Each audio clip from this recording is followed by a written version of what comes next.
Hashem na'aseh v'natzliach. Shiur Torah. Good to be in Miami. Baruch Hashem. We have another wonderful shiur prepared for you guys. The only thing is, I don't know about it yet. So I'm finding out as you are. The shiurim, Baruch Hashem, we're continuing. We're at 129 in the series. Each shiur, Baruch Hashem, Hashem gives us new things to say. To be honest with you, always amazes me how much there's to say about each topic. And it's not the same thing.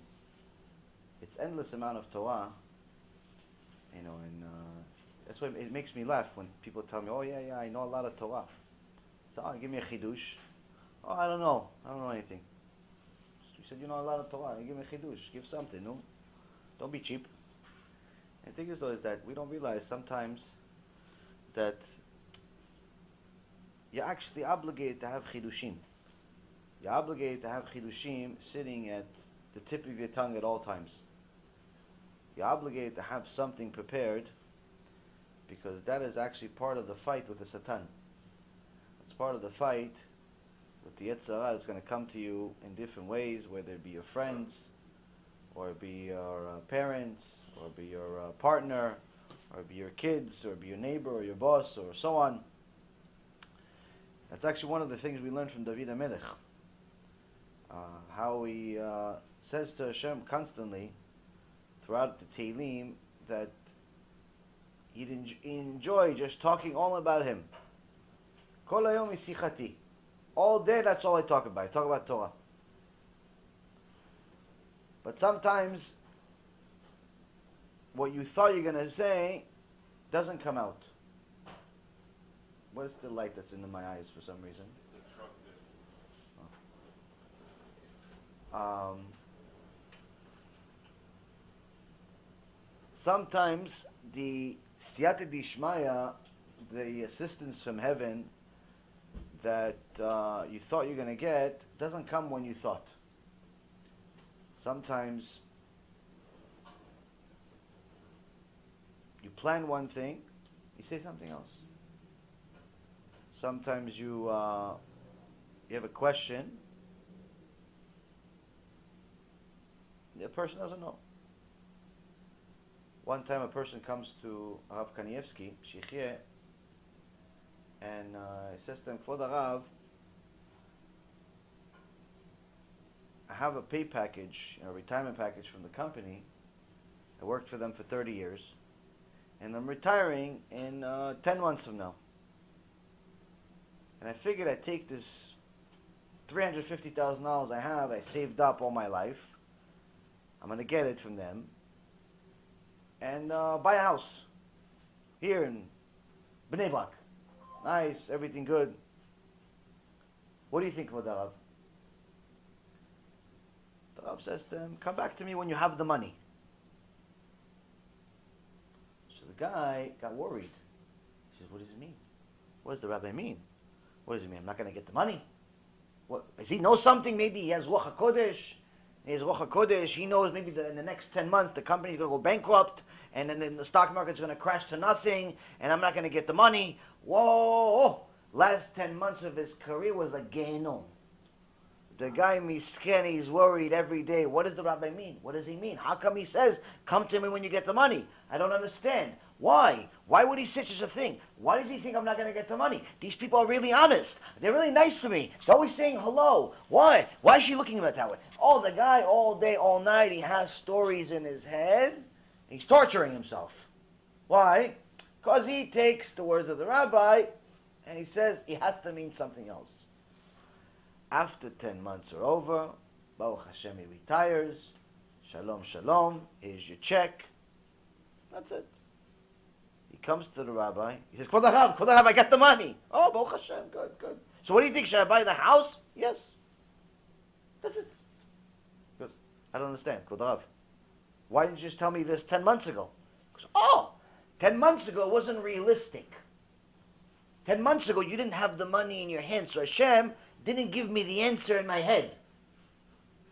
10 months ago I didn't have the answer in my head because it wasn't relevant. It wasn't relevant 10 months ago. Now you have the money. You asked me a question. Immediately, I knew the answer. Yes. Hashem gives you what you need and not necessarily what you want. That's how Siyat Dishmaya works. And sometimes you plan one thing, you get something else. But the secret is, we read it in Tfilah, Tom ve'yosher yetzeruni. David HaMelech says in Tehillim, innocence and honesty, that's what preserves me. What does it mean, innocence and honesty preserves me? Tom comes from the word tamim. Tamim, we read the first time the word tamim in the Torah in Parashat Noach. Ish tzaddik tamim. Noach was tamim. Tamim can mean complete. It can mean complete with Hashem. Whatever Hashem says, he's completely all for it. No questions asked. But also in the English language, it means a little bit more in a sense that it means innocent. Innocent meaning, I'm just going to go along. I'm not going to ask any questions. Not just complete because I have a lot of emunah, but what do I know? It's Hashem's world. What do I know? I'm going to tell him how to run his business. I'm going to come to your store and tell you where to put the chocolates. What do I know about chocolates or the grocery store? Nothing. What do I know about mufflers? Nothing. I can't go to your shop and tell you, listen, you should put this muffler not in this car and the other one. What do I know about mufflers? I barely know what it looks like. I just know it from the back of my car. What do I know? So you're going to go to Hashem and tell him what to do? Innocent meaning you just go with the flow. Tamim tiyem Hashem. Be simple, be complete with Hashem. That's one part of the secret. The other part is honesty. David HaMelech says, Tom v'yosher. Tom v'yosher yetzeruni. First, it's that I go with the flow. I go with whatever Hashem says. But I remain honest to the Torah. I remain honest with myself. I know when I fail. I know when I succeed. I'm not lying to myself to say, no, it's Ratzon Hashem. What Ratzon Hashem? Yeah, I wanted to go to the strip club. It's Ratzon Hashem. If Hashem didn't want me to go to such a place, He wouldn't let me. He would give me a heart attack on the way here. So obviously I'm with this girl now because it's Ratzon Hashem. People make stupid things like that.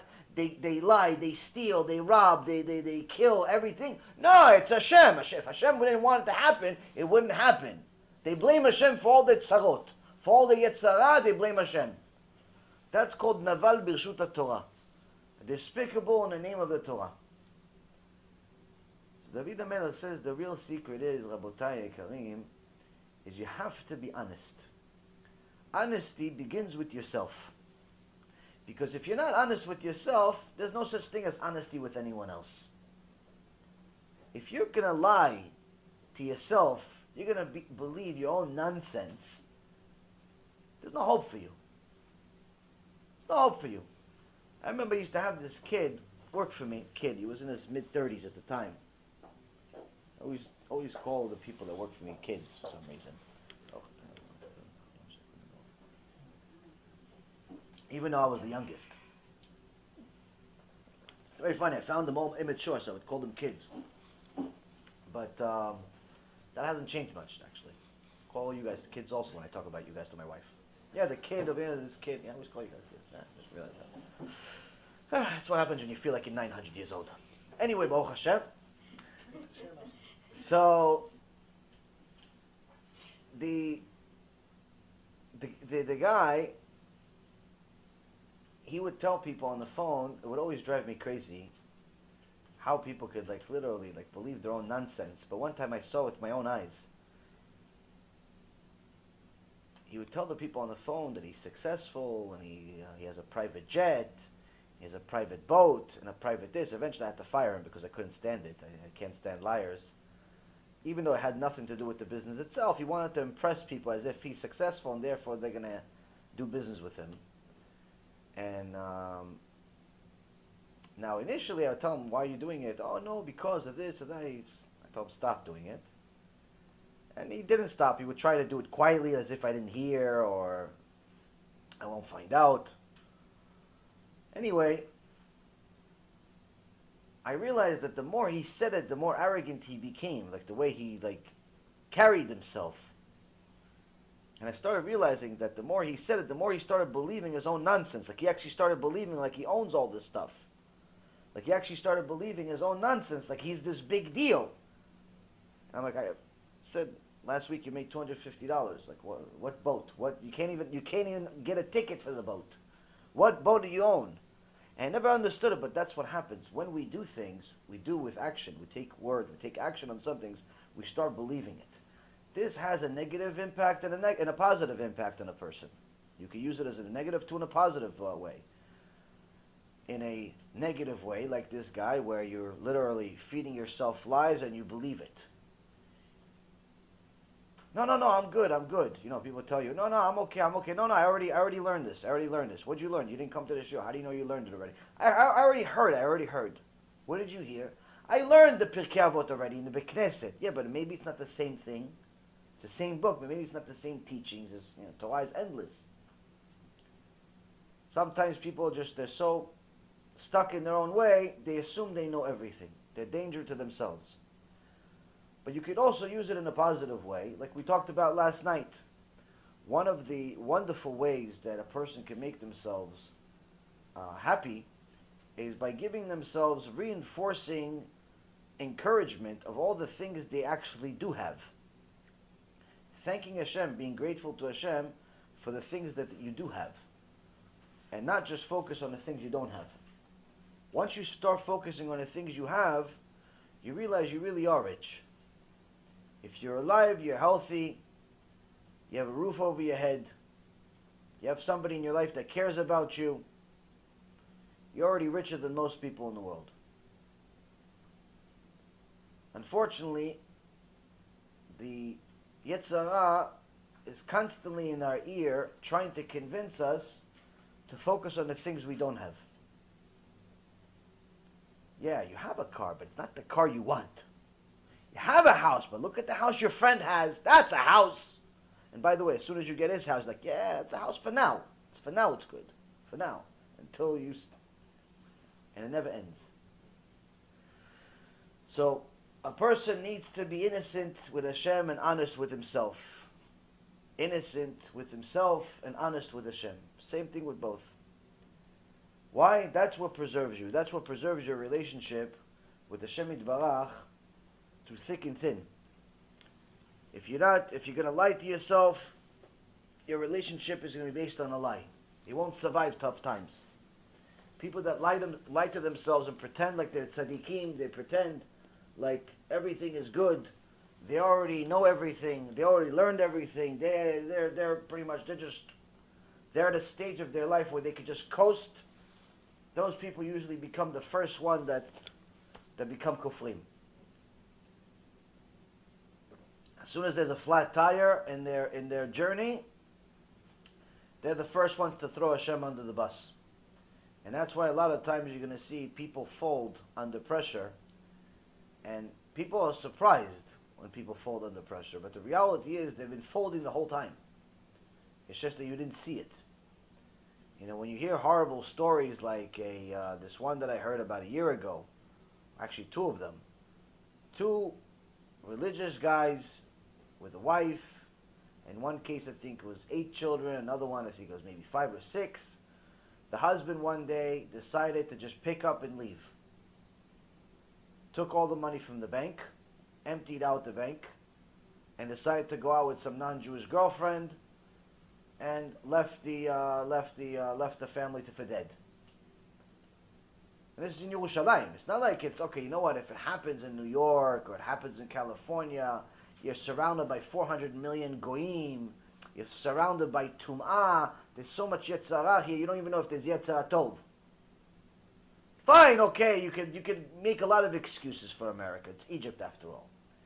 But I'm talking about the most religious neighborhood in Yerushalayim. You're surrounded by religious people. There's a shiur Torah in every corner. In every block, there's maybe 15 Batei Knesset. There's more Batei Knesset than people. How do you go off the derech over there? The truth is, Rabotai, is that people like that were never on the derech. They had the uniform. They went through the basics of, you know, shachrit, mincha, arvit, the basics, regiment. No different than the people in the jungle. They're customized to their rules. Some people get customized to the Jewish rules. But as soon as there was a flat tire in their journey, as soon as something didn't fit, as soon as something didn't work, as soon as something happened, that's it. That's why this Rasha Merusha, Yaron Yadan, this Shem Reshaim Yerkav, this guy that claims that he used to be a Rosh Kollel in Israel many years ago, he became the number one kofel in Israel today. Probably one of the biggest ones in the world. And he claims that he used to be, he's coming from knowledge. He's coming from knowledge because he used to be a Rosh Kollel. So he says, I know these things, so that's why I'm telling you it's all nonsense. I left it all because it's all nonsense. And at least 2 people came to me in the last month asking me about him because he started translating his stuff to English. So to poison more people that are weak. Baruch Hashem, I already knew about this Rasha Merusha for already a few years and all of the tricks that he has. And first and foremost, his whole story starts with a lie. Number 1, he was never a Rosh Kollel. He was never a Rosh Kollel. In fact, it's the exact opposite. One time, there was a job up for grabs to be the Rosh Kollel, and he didn't get it. Somebody that's much more qualified than him got the job, and he couldn't deal with it. Instead of being a normal human being, a winner, that works harder in order to get the job next time, what does he do? Act like a loser. What do losers do? They cry like crybabies. And they blame everybody else. That's what losers do. Losers in life, you're always going to notice, there's always a loser in every room. Why? Because they always blame everybody else. What do winners do? How come there's winners and there's losers in the world? Both can have talent. Talent has nothing to do with whether you're a winner or a loser, by the way. I remember when I was a kid, I was on a football team, and there were winners and there was losers on the team. There was one guy, he probably had more talent, this kid Trevor. He probably had more talent than the whole team combined. In football terms, he ran the 40-yard dash in 4.5, which for a kid his age is unbelievable. Because at that age, you can even get faster. You work on your strength and so on. He could have made it to the NFL. But he was the biggest loser on the team at the same time. Why? Anytime something went wrong, you blame everybody else. Anytime the play didn't work, I know it's everybody else's fault. Never took charge. Never wanted to practice. Never wanted to do what you're supposed to do. That's what losers do in life. I remember these kids used to work for me, and I could always tell the winners and the losers. It had nothing to do with their paycheck. Before they got the paycheck, I'm writing the paycheck at the end. How do I know who's going to be a winner and who's going to be a loser? The guy that sits down and makes phone calls like a machine, no complaints, morning to night, eventually he's going to win. Maybe today, maybe tomorrow, maybe in 10 years from now. But if you smile and dial and you work like you're supposed to, eventually you're going to be the winner. Why? Don't complain. The loser blames everybody else. No, it's not the same anymore. The market changed since you started. You know how many times in my life I heard that the market has changed and the business has changed in my life? They make it like I'm from the days of Antiochus. They make it like me and Antiochus were best friends back in Megillat Esther. You know, the market changed since you started. I'm like, what? Since I started? It's just 5, 10 years before you. What changed? No, back then it was the 90s. It was the 90s. They make it like it's like BC. All the excuses in the world. No, the business changed, the market changed, this changed and that changed. It's harder now. Those are the. If you ever hear anybody says things changed, remember what Yaron told you. Loser. You will never make it in life. We'll never make it in Torah. We'll never make it in marriage. We'll never make it in anything in life. Why? He's not allowing himself to accept responsibility. He's not honest with himself. He's not honest with himself. Once you're not honest with yourself, it's like a loser. There's a movie 20 years ago. The girl did this. So I remember this from 20 years ago. What does it mean, loser? Loser means not that you're going to lose in everything. It means that you're never going to win where you really want to, where you can. You're never going to use your talent, the gift that Hashem gave you, to its full potential. You may win from time to time. Even a broken clock is right twice a day. But the loser is never going to fulfill his potential. Hashem, Baruch Hashem, gave each one of you a neshama. That neshama is much more special than any other neshama on planet Earth. And the reason why is because it's a Jewish neshama. Rav Dessler, alav shalom, says that unlike any other creation that can go up or down, a Jew can either be the maximum potential or absolutely nothing. He can either be the highest being in creation or worse than anything else. Worse than even afal. Sand. The Jewish neshama has the ability to become a vessel of Torah, to become an honest servant of Hashem, no different than Moshe Rabbeinu. You're actually obligated as a Jew to tell yourself every day, when are ma'asai, when are my deeds going to be like my forefathers, Avraham, Yitzchak, and Yaakov? Now, this is not for just people that were born Jewish. This is for people that converted too, because once you convert, you get a brand new neshama. And the Rambam puts in halacha that as soon as a person converts, he's considered a brand new baby. You no longer celebrate your secular birthday anymore.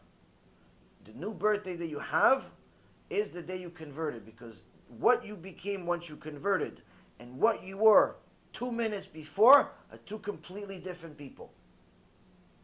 They have nothing to do with each other. So what happens if somebody stole a day before conversion, hypothetically speaking?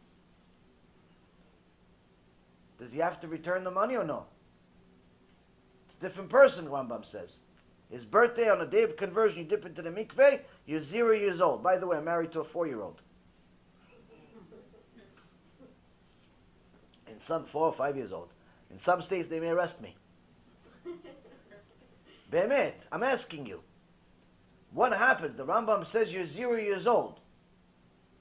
You're 0 years old. You stole a day before, a week before, a month before. Accident on purpose, doesn't make a difference. You stole. That's the totzah. It's a Jewish law or civil law?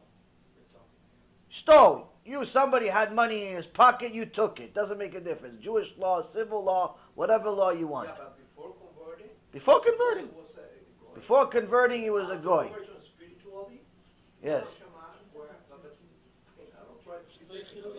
No, No, you have to be taxed. It's a serious question. According to Rabbi Mizrahi, he is dismissed. He doesn't have to pay. The same way the converts came to sue the Jews after Yitzhak Mitzrayim, the Jews didn't have to pay because they never borrowed from them. They borrowed from Egyptians, not from Jewish converts. That's according to Rabbi Mizrahi. Also depends on The hands have blood on them. If that would cause Chilul Hashem, if they know that somebody would know you personally. That's why they say two complete one. So Baruch Hashem, a couple of you answered one side of the question, the other part said first side of the question. So the answer is, as you all said together, Baruch Hashem, it means that you're all honest with yourself and you're all thinking straight, Baruch Hashem. It means that on one end, according to halacha, two different people. So on one end, not obligated to return the money. Why? It's not you. It's not you. But you still have to return the money. Why do you have to return the money? Because the other people around you, the goyim around you, and even in some cases the Jews around you, don't know of this law, don't know of this new neshama, don't know of this halacha, don't know of even this world called Torah. To them, he stole. Thief. So what happens? You have to do everything you possibly can to sanctify the name of Hashem, to honor the name of Hashem, which means that you have to stay away from desecrating his name. So if for a moment somebody would say, oh look, these Jews Thieves, you just violated the name of Hashem, you desecrated His name. So even though technically you don't have to return the money because you don't owe it, you still have to because of the possibility of a chilul Hashem, because of the possibility of a desecration of Hashem, not because you owe the money, but because you owe to Hashem. You owe to Hashem to honor His name. So in essence, it can be considered like you gave tzedakah to the guy. You gave the guy a present. He's considering it as if you returned his money, but in reality, you gave him a present. Either way, this teaches us something very, very important, and I'm sure Rabbi Mizrahi, if you continue watching the shiur, said the same thing. Here we learn that the obligation to sanctify Hashem's name is so extraordinary that a person needs to be careful. And the only way that he could even have a remote chance, a tiny microscopic chance of living a life full of Kiddush Hashem begins with honesty with himself. If you're honest with yourself and you know where you stand, you know what you can do, what you can't do, where you are, where you're not, already you're on the right track. If a person gets used to lying to himself, pretending, oh no, he's overly righteous, he pretends like he's much more than what he really is, he's already on the road to Gehinnom. Why? Because in reality, even though he's not a sinner right this second, it's only a matter of time before he does it. Why? The lie only gets bigger. And that's what happens. I remember hearing this guy, he was a big thief a long time ago. And he, in essence, got caught, went to jail, served his time, and then came back and so-called doing tshuva, but in a business world. His name is Jordan Belford. And he stole a lot of money from a lot of people in doing things that were borderline illegal, completely unethical, and so on and so forth. Now, this Jordan Belfort, he's not a fool. Most of these thieves and criminals, they're not fools. Some of them are smarter than the average person by miles. Sometimes they have an IQ that's double the average. And he actually happens to be one of these smart people. And I heard an interview of him one time. I read his books when he first came out with them. It was a very, very interesting story, funny and sad at the same time. And of course, this is before I did tshuva and started becoming glued to the Torah, and I would never waste my time reading these books today or recommend them. But the point is that I remember one of the interviews is somebody explained to him, like, how did you go through it? How did you do it? He says, listen, I didn't grow up a bad kid. Grew up in a nice, normal house. No one stole. No one did crime. No one was a criminal. Nothing. How did I become such a big criminal? He says it all starts with the first one. The first time you cross the line. First time you cross that red line that you have, that threshold that you have, first time you break your own principles, now the threshold is there. The red line has moved to there. The red line is no longer where it used to be before you crossed it. The red line now is where it is, where you ended now. So let's say, for example, in the beginning, you weren't even willing to steal an apple. After you stole an apple, now that's the standard. That's the new standard. Now you say, no, I'll never do more than that. Then the next thing you know, so you steal another apple. And then after a while, the apple's not enough, so you know what, I'm going to steal a keys to something. I'm going to steal a computer. Now the line has moved a little more. It's shifted a little more, and a little more, and a little more. And the next thing you know, it's a Ponzi scheme for $150 million. I remember I had this kid, Evan, work for me. I fired him 3 times. Because he was one of these kids that had a brain, Baruch Hashem, very, very smart kid. But more excuses than Bilam. Nice kid, very smart, but unfortunately, he wanted to get rich quick. With me, there's no such thing as getting rich quick. I know there's only one way to get rich quick: stealing. We don't steal. Not when we're secular, not when we're Baruch Hashem, not when we're religious. And he wanted to do whatever he can to get rich quick. And unfortunately for him, Baruch Hashem for me, that was not one of the things that would allow. So it constantly would make excuses to try to like bend the system, you know, gray area, do this, do that. And I would constantly fire him, either because of that or because he would not show up and because he would be out gambling or whatever it was. He had one of these fast lives type of personalities. After the third time that I fired him, I lent him like $3,000-$4,000, which he still to this day never paid me back. One of the many people that if I got all my money back from people, I'd be a millionaire again. And anyway, he went on in his life, and I thought for sure this kid's going to end up in jail. I was wrong. He actually got another job at another firm, and I started hearing stories the kid's doing good. So good, he became one of their stars. And I'm like, wow, I guess I just wasn't the right fit. I guess it's my fault. I was the right fit. The kid is doing good. He's making this. He's making money. Wow, sometimes you're just not the right vessel for people. Sometimes you could be perfect, a chacham and everything else, but sometimes you yourself cannot be the vessel that teaches certain people. Sometimes your business, your idea is good, but it's not good enough for that specific person. Fidel, if you can get a chair for some. Oh, actually, yeah, here, get it. Move a little bit. Right there. Yeah. So, no, it's okay. It's okay. He's sitting. It's fine. No, I'm sorry. I didn't know there was room. So I thought maybe it's my fault, and I was, to be honest with you, I was eating my heart a little bit. Why? I invested a lot of money into this kid. It worked for me. Every kid I would invest $100,000, $150,000 until he became something. And when you invest in somebody and he becomes something somewhere else, it's the worst thing in the world. So I hear the kid's killing it somewhere else. Like, I can't believe it. I said, okay, God bless. What can I do? Went on with my life.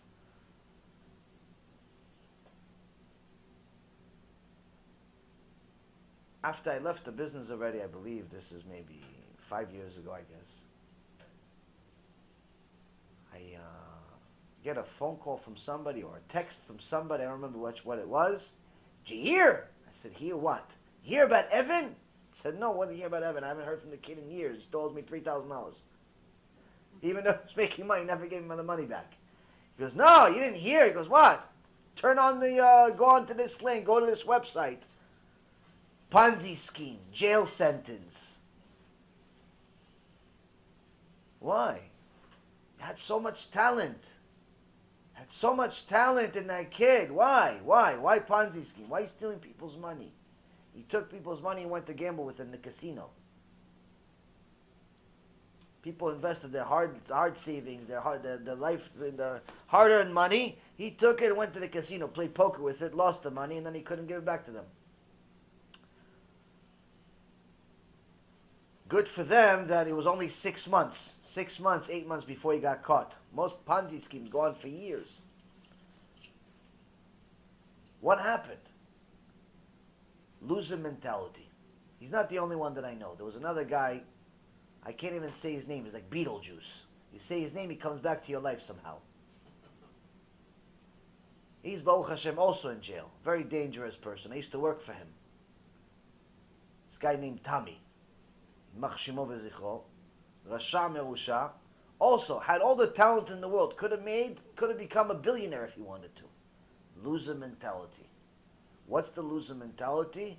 Loser mentality wants everything today, doesn't want to wait till tomorrow, and blames the whole world for their problems.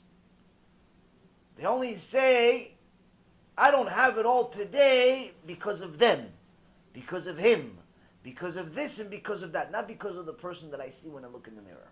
That's a loser mentality. A person like that can never make it in life in anything. Not in Kedusha, not in secular world, not in nothing. Why? Eventually you're going to break. You may have occasional successes like Evan and like Taima had for a little while. They were both running good for a little while. They were both fooling everybody, including themselves, for a little while. But eventually it catches up to you. Eventually that falsehood catches up to you.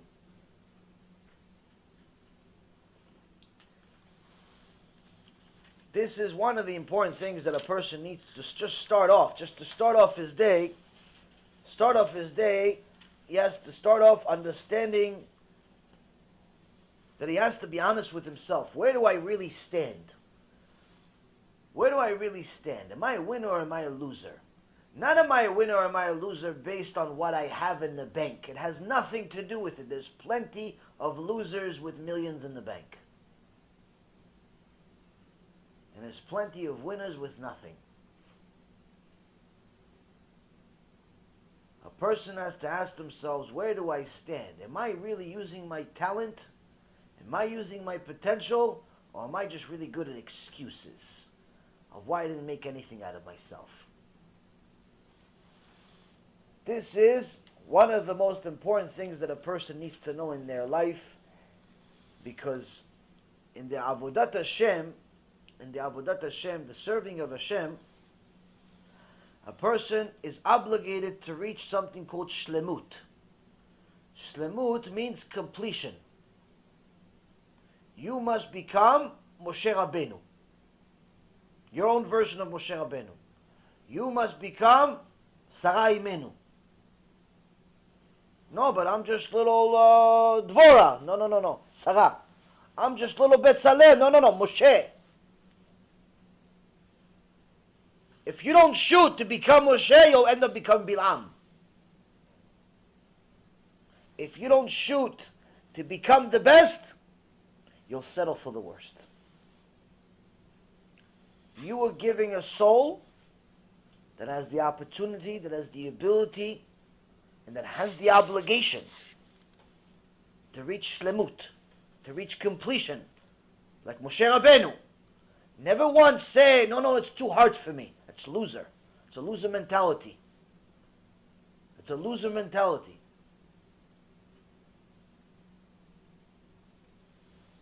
A person needs to force themselves to get out of their own way sometimes. And that's actually one of the things, B'siyata Dishmaya, we see that Moshe Rabbeinu told Am Yisrael here. It says, "Velo ta'avod et Elohem ki mokeshu lach." Moshe Rabbeinu, in the beginning of Parashat Ekev, chapter 7,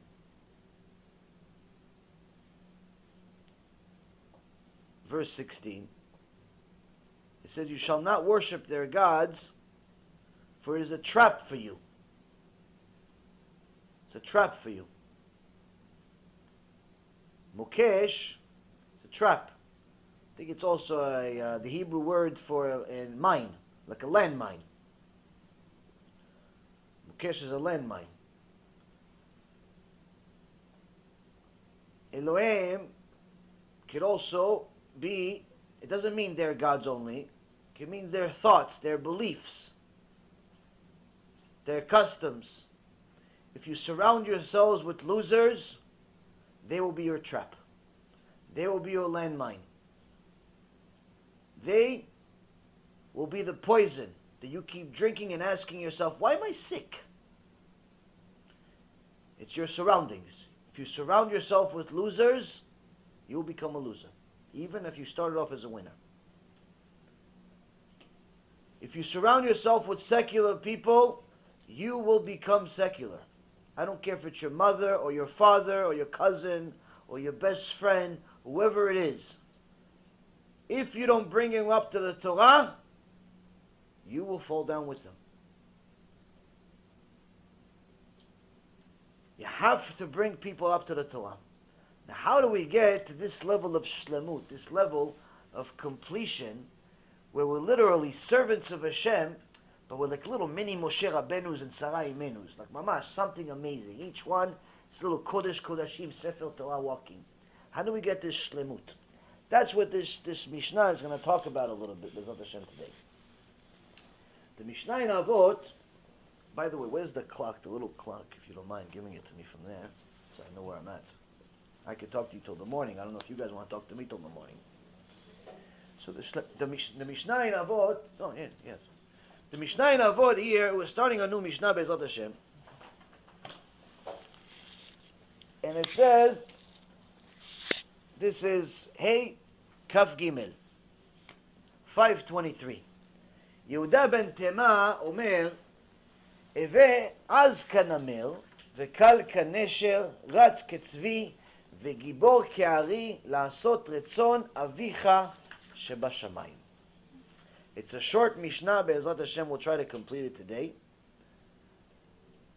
Yehuda ben Taima says, be bold as a leopard, light as an eagle, swift as a deer, and strong as a lion to carry out the will of your Father in heaven. Now, does anybody here for a moment think that Hashem wants him to be an animal? No, right? Baruch Hashem, so we can have a normal shiur. Sometimes I don't have normal people. Sometimes I get people that are normal. Hashem gives me a gift in the middle of the shiur. You're talking about Moshe Rabbeinu, they want to talk to you about basketball sometimes. Who knows? You have to ask. So, Yehuda ben Taima, this is one of the holy people of Am Yisrael, one of the sages, that we see, first of all, something interesting, that he's called by his name, and not Rabbi Yehuda ben Taima. So if you look at Avot de Rabbi Natan, it actually there, it does call him Rabbi Yehuda ben Taima. It does call him Rabbi Yehuda ben Taima. But some say that this is an error, and reality is that Yehuda ben Taima wasn't a rabbi. And there's two opinions on that part. Why wasn't Yehuda ben Taima not called rabbi? Some opinions say because he was one of the few that was not musmach. He did not become an official rabbi. There was some of the sages that were big chachamim, but the ability to make them official rabbis to do the semicha like Moshe Rabbeinu ended before their time, where the evil goyim at the time said that anyone that any rabbi that makes somebody else does the semicha, we're going to kill them on the spot. So they stopped making people rabbis until recent generations, which is really more of a superficial title. It doesn't count anywhere near like these people. In those days, if you actually became a rabbi, that means you were, considered one of the giants of the generation, not just somebody. Today, in reality, anyone can call themselves a rabbi, based on limited, halachically speaking. Obviously, anyone can call themselves rabbi. It doesn't mean anything. There's actually today, somebody sent me a question about the kashrut of some vegan restaurant. And on the teudah of the vegan restaurant is a pastor. Is a pastor of a church, and he says on the thing, Tikkun Olam. Tikkun Olam, this is kosher vegan food. And he wrote the word kosher in Hebrew, but the guy is a pastor, he's a Christian. And he asked me, and the guy doesn't know, he's like, is this considered kosher? I told him, obviously it's not. Just because it says something doesn't mean it is. Kashrut, first and foremost, you should know, anytime you go to a restaurant, you need to check the kashrut. Number one, who's behind the words? The words, anyone, my little daughter can write the word kasher, Baruch Hashem. She can write kasher. Doesn't mean it's kasher. Anyone can take a computer and write kasher. Who's behind it? Who made it kasher? Which organization? Is it OU, ORB, whoever it is? Which kashrut? Badatz, who's behind it? Who's verifying it's really kosher? That's number one. Number two, is it up to date? Kashrut is not given in perpetuity. It constantly gets renewed every year, in some places every 3 months. So if the kashrut certificate is out of date, it's officially not kosher. You're not allowed to eat there. Even if it's late by 1 day. Yesterday it expired, today it's not kosher. Unless they get a new teudah on the wall. 3, if it's meat, there has to be somebody there. There has to be a rabbi there if it's meat that's overseeing the food. If it's non-meat, if it's parv, then there's more leniency, and therefore the actual mashgiach does not need to be there all the time. He needs to be there at certain parts of the day, in the beginning of the day, to wash the vegetables and so on. But the point is, Rabotai, is that kashrut is not so simple. You can't just go anywhere and just decide I'm going to eat this just because it says kasher. You have to double check. So yes, you had a question in regards to kashrut? Yeah, can we count on the stamp of the products? Like if it looks a little fishy, like it's the side, you know, Small pin. like OU, but When it says OU on the product, yeah. but what is it, with pen or is it the computer machine? No, there's a stamp, but anybody can make a stamp. No, well, I mean, if it's a known product, where you see that the product was already from the manufacturer, printed with this OU or with this U or with this K or whatever it is, it came from the factory with this K, fine. But if you see that somebody added that mark on it, then more times than not, I personally would not rely on it. But if you see that it's factory made, again, sometimes it is a second stamp, but at the factory, meaning it's a different color, but it's at the factory. So, in general, in America and in the Western world overall, and in Israel, it's relatively easy to spot the fakes of fake. It doesn't pay to be fake. It doesn't pay to be fake. The kosher organization could sue them for millions and take them out of business. They could actually go to jail for it. They get sued. It doesn't pay. That's actually why Rav Moshe Feinstein, alav shalom, says that even though it was minhag, it's important for Am Yisrael to drink kosher milk. We are allowed to drink kosher milk that's not Chalav Yisrael in America. And the reason why is because in the old days we would worry that milk, that if we got it from the goyim, we would worry if we didn't know if it came from a cow or not. It may come from a camel, it may come from a different animal that we're not allowed to drink its milk, so therefore we're only allowed to milk our own cows. We weren't allowed to buy milk from the goyim. But today you see that we're buying milk from the goyim every day and it has a kosher stamp on it. And it's not Chalav Yisrael. Why? Why are you allowed? Because Moshe Feinstein said that it's the technology has advanced rapidly in America, and so did the regulation, to such an extent that already in his day, it became too big of a crime and too expensive of a crime to go and milk a non-kosher animal to sell to.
Jews. Didn't make any sense financially. Therefore, you could rely on, this is obviously, I'm minimizing what he said, it's much more extensive halacha, but the point is, for all the enemies that look for every word that I'm missing, so, tiragu, relax, there's more to it, you could look it up in his, in his books. The point is that a person could drink regular milk that's kosher in America because we can rely that it came from a cow and it followed the rules and so on and so forth. Obviously it has to have a kosher stamp, which I don't even know if there is any milk in America that's not kosher anymore because it's just so easy to make it kosher.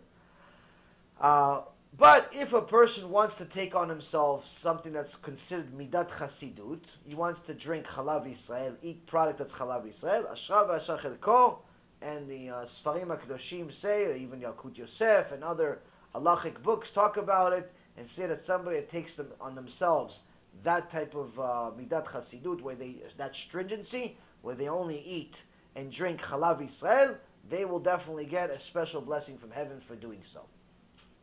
It's not an obligation, but it's a relatively easy thing to do if if you want. The point is that the semicha today is very different than it used to be in the old days. The first semicha was given from Moshe Rabbeinu to Yeshua ben Nun. As the generations advanced, that's how it was. The actual semicha was a process where the rabbi would put the hand on top of his talmid's head after knowing that this person is ra'ui to be a rav, not just knowledge-based, but also behavior-based and so on. But that all ended approximately 2,000 years ago.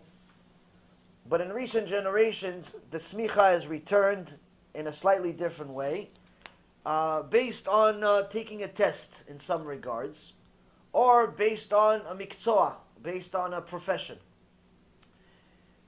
In Israel, the way that you get a smicha is you take different tests. There's different tests. You want to, first of all, most people that get smicha, the first smicha they get is for slaughter. They learn how to become a slaughterer. They know all the halachot. They practice with a knife. They practice checking the knife. They practice slaughtering an animal, a chicken, a cow, calf, and so on. I remember hearing Rav Nisim again that he says that when he saw, the first time he saw a cow, or a little sheep, that he was supposed to slaughter him to become a rav, he ran away from the sheep. He said, I felt bad for the sheep. He said, it wasn't for me. Anyway, anyone that wants to become a rav, usually it's the most common first degree, where you become a rav. Most people that you see running Batei Knesset, that's what they have. So even though being a butcher has nothing to do with running a Beit Knesset, that is usually the lowest level of being a rav. That's a musmach. I say, yeah, but he has a smicha. Well, what does he have a smicha? To run a Beit Knesset? No, he has a smicha to be a slaughterer. So what does one thing have to do with another? Nothing. It has nothing to do with it. But everybody makes a big deal about smicha. There are obviously other smicha, taharat mishpacha, somebody that knows tumah v'tahara. It's very, very complicated to know if you're seeing the bidah cloth of a woman like David HaMelech, knowing whether the blood came from the uterus or it's a wound, to know whether she's tehorah for her husband, she's pure or impure for her husband, and so on. And there are other levels all the way up to becoming a dayan. In Israel, there's many levels. In America, it's much less. Usually, in America, it's just most people they get the very basic level of just slaughterer. Some obviously get more, but for the most part, all the people that always ask, "Oh, does he have a smicha? Does he have a smicha?" and they make such a big deal about their rabbi that has a smicha.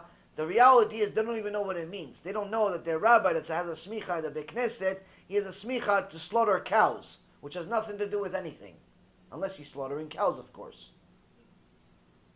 And that's why also giants, like Rav Ovadia,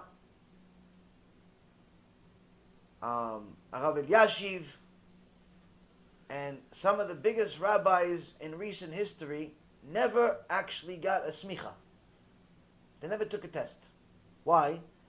Because the dayanim at the Beit Din were embarrassed to give these geonim tests. Like, they know more than us. I'm going to test them.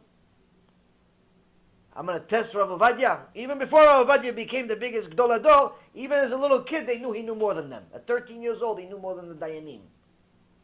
I'm going to test him. He knows the whole Mishnah, the whole Gemara, everything more. At 13 years old, he knows the whole thing by heart. I'm going to test him.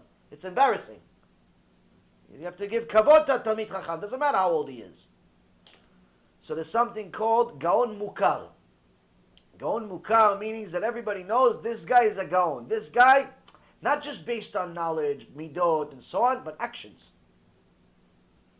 He takes the Torah and lives it. We don't need to test him. He passed. So you have major rabbis that never took a test. Obviously, they became the Av Batei Din, biggest rabbis in the world. And then there is a different smicha, which is based on the Gemara in Bava Metzia that David HaMelech teaches us, which is someone that teaches Torah. Most people today that teach Torah, especially public speakers, do not have the semicha of a gaon mukar or the semicha of the butcher. Why? Most of them are not gaonim to the point where they make alachot and write books and so on. They may be talmidei chachamim. They may be really smart. They may make you laugh once in a while. But the reality is that they're not gaonim, but they're not butchers either. I'm not trying to minimize the butcher. I'm just trying to explain to you that's really what the semicha is for, to slaughter a cow, and slaughter chickens, and so on, and know where the shchita. Not trying to minimize it. I'm just saying that's what it is. They're not either one, but still, according to the Gemara, Baba Metzia, I believe it's page 33, there's a machloket between the Chachamim, Ezeu Rabu. Who's your rabbi? Rabbi Meir Bar says, the one who teaches you Divrei Chochmah, the one who teaches you Gemara, things of wisdom. What's things of wisdom? The most difficult part of the Torah, Gemara. Whoever teaches you Gemara, that's your rabbi. Rabbi Yehuda says, no. It's the one that teaches you the most amount of Torah that you know. You have 100% knowledge. Whatever knowledge you have, it's 100% of your knowledge. Whoever taught you the majority of that 100%. So let's say out of the 100%, you had 3 rabbis. One guy taught you 60%, and the other 2 split 20-20 to complete the 100%. 60%, 20, and 20, it's 100. So the guy that taught you 60, that's your rabbi. That's who you call rabbi. Rabbi this, rabbi that. He taught you the most amount of Torah that you know. That's your rabbi. Rabbi Yossi gives a chidush. He says, you're both wrong. Why? I have a raya. I have a proof. Who would have a proof? David HaMelech. Not more, no less. He says, David HaMelech called his oivim, called his enemies rabbi. Why? Why did he call his enemies rabbi? He says they taught him one halacha that he didn't know. One time they taught him halacha he didn't know. For the rest of their life, he called him kvod harav. Kvod harav. What kvod harav? He's your enemy. He wants to kill you. It doesn't matter. He taught me one halacha. He's my rabbi. He's a rabbi. So from here we learn that the status of rabbi means teacher. And therefore a person that teaches on a regular basis, not just once in their life, is considered a rabbi. And one time I remember hearing Rav Mizrahi say, and I believe it was in the Talmud series that he has, which is fantastic for whoever didn't hear it. I believe he actually went over this Mishnah in the Gemara, and he actually explained that who's your rabbi, in, let's say, for example, in this generation, who do you call your rabbi?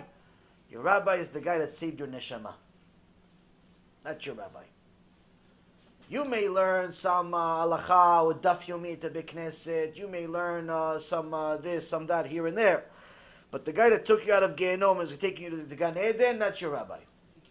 That he created you. Chazak Baruch. Avot Rabbi Natan says somebody that took you out of Gehenom, put you in Gan Eden, that's taking you to Olam Haba, that made you do tshuva, convert, and so on. He is considered, in essence, a partner with Hashem in creating you. So, Yehuda ben Taima wasn't called a rabbi. So what, did he know anything? So one opinion, as I told you, in Avot Rabbi Natan, it says, no, he was a rabbi. They just made a mistake here. Most of the Chachamim don't agree with that. He said, no. He was already at a generation that there was no more smicha.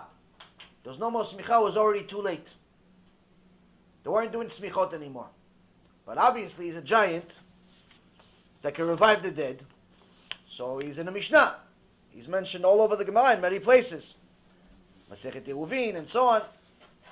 But then there's another opinion. Then there's another wonderful opinion. My personal favorite. That's the one I'm going with. The Gemara says,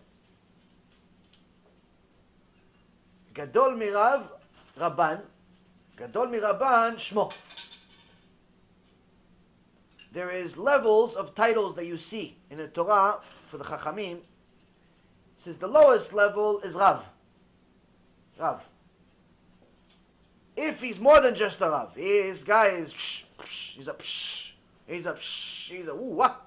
This guy. We can't call him Rav. Why? He's Rav and he's Rav. Can't call him Rav. So we call him Rabban. Like Rabban Gamliel. Rabban Gamliel, halacha in the entire Torah like Rabban Gamliel. Anywhere it says, Rabban Gamliel says this, halacha like Rabban Gamliel. Doesn't make a difference who came before, it doesn't make a difference. Rabban Gamliel, Nasi, that's it, finished. The argument's finished. That's why a lot of times in the Gemara, you break your head. No, Rabbi said this, he said this, he said this, he said this. 5, 6, 7 pages of sugiyah, smoke's coming out of your ears, your eyes are bleeding, you're like, what's going on? He said this, I agree with him, you're fighting with the Gemara the whole time, and then there's one little line at the end. Oh, Rabban Gamliel says, halacha, opposite of both of them. You're like, why didn't you just tell me in the beginning? Why'd you just kill me? Why'd you just kill me? Why'd you make me go through all these pages? The reason why, Rabotai, is because we're not supposed to just learn Torah like a song. Abaye, you see him all over the Gemara. He asked somebody, where's your source to getting something? He goes, no, I don't remember the source. I don't remember. He goes, oh, so you just say this is the halacha? He goes, yeah, why not? He goes, oh, so you treat the Torah like it's a song? You just memorize it? You don't know why? That's not Torah. Torah, we need to know how to get to the truth. How to get to the truth. So, sometimes the Gemara will make you fight back and forth on a sugya, on a complication, go back and forth, even though the answer is something completely different at the end. Why?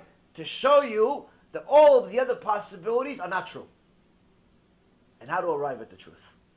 Process of elimination is part of it. So, if somebody is a Rav, good. But if somebody is a Rabban, bigger. But then the Gemara says, what if he's bigger than Rabban? He's bigger. What are we going to call him? Shmo. Just his name. Just his name. You see in the Gemara it says Shmuel.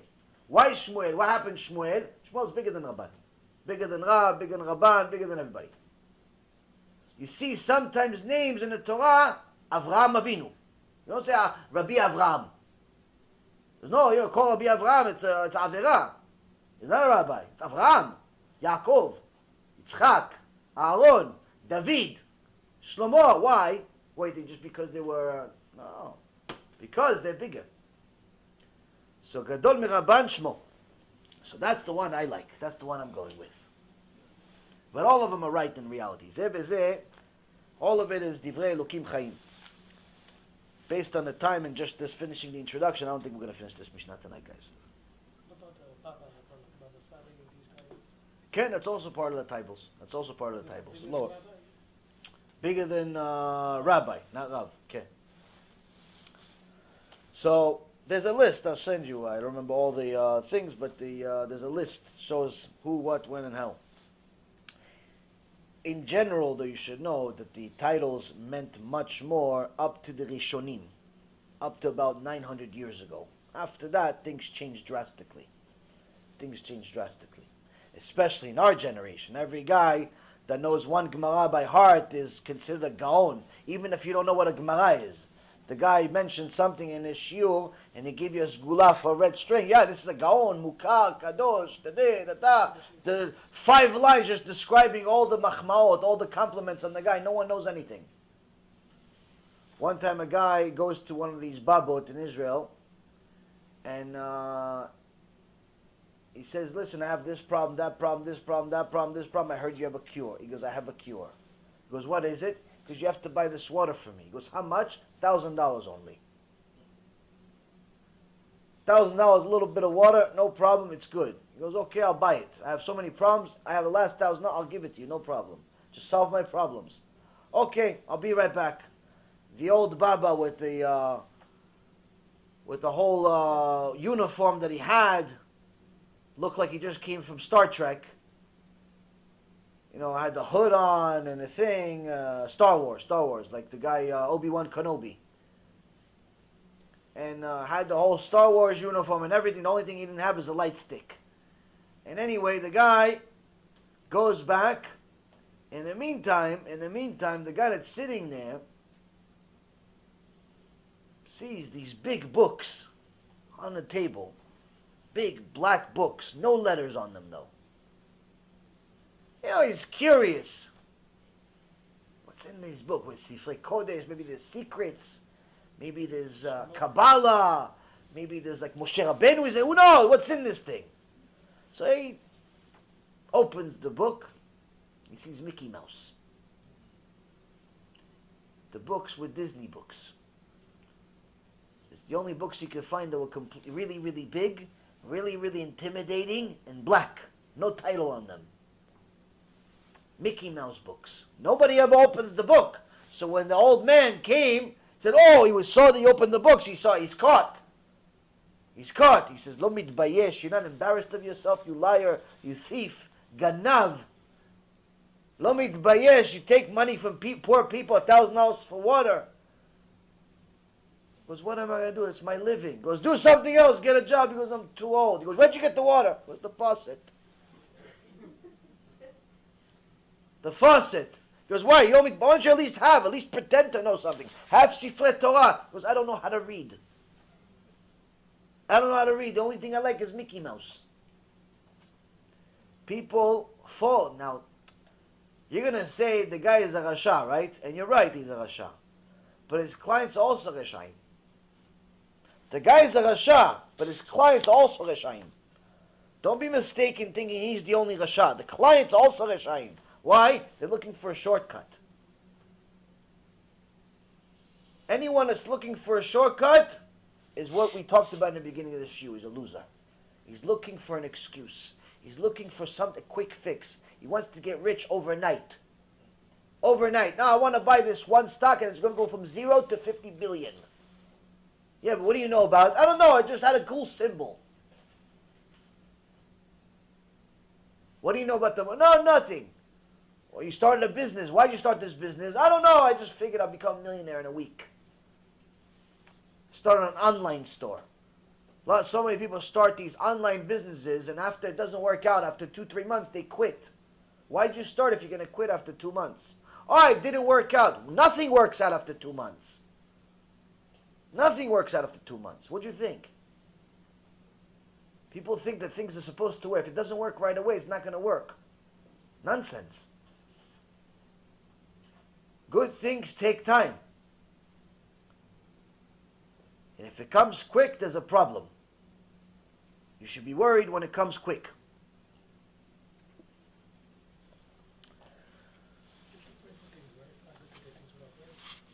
Prayer is irrelevant. Prayer is a kal vachomer. Of course you pray, regardless. But the point is that to expect to live a life where you expect things to happen right away, you're only destroying yourself one piece at a time. Why? Because you're only going to be disappointed time and time again. And then you're going to lead yourself to think that the small successes, oh, that's an indication for much bigger to come. And then it fails in your face. Hashem tried to give you like a way out. Here's a little success. Get out. Get out, son. Get out. No, it's not good enough. I'm only going to get out once I'm Steve Jobs.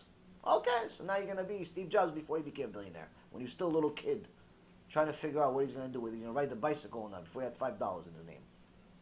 So a person needs to know Hashem is going to try to help you, but He's not going to make miracles just for you for no reason. You're not supposed to be the small chalanis, to rely on miracles. It's a bad way to live, and also even if you succeed, it's also a bad way. It's actually not healthy success, and the reason why is because you're going to think that everything is supposed to be that way. That's why these lotto winners, you look statistically speaking, people have done a research on this. The overwhelming majority, and by overwhelming majority, I don't mean 51%. Overwhelming majority means over 90% of lotto winners, like big jackpot lotto winners, declare bankruptcy and end up in worse financial shape than they were before they won the millions and millions of dollars they won. And I'm not just talking about the guy that won $1 million. I'm talking about $1 million, 10, 50, 100, $500 million. Literally, you see the stories of these people. They lose everything. They declare bankruptcy. Sometimes they commit suicide. Sometimes they get murdered. Like, which story is worse after another? If you ever stuck in the bathroom, you have nothing to do, you could just type this up on the internet, and you'll see. They make whole videos about this stuff. Of the curse of winning the lotto. It's not the curse of winning the lotto. It's the curse of making yourself believe that life is supposed to be easy. Avot de Rabbi Natan says that Gadol Miraban Shmo. But Rabban, also Avot de Rabbi Natan also says some other things that are very interesting. He says, a Pirush on this Mishnah, he says, love heaven. He adds to this Mishnah, he says, love heaven, fear heaven, be meticulous and joyful over the mitzvot.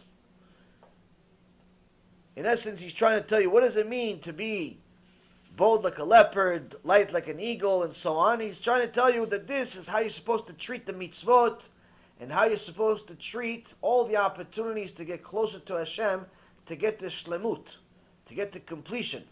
He says, first and foremost, love heaven. Fall in love with Hashem. But don't think that this is one of these little fairy tale 13-year-old relationships when you're still secular. No, fear heaven too. Love heaven, fear heaven.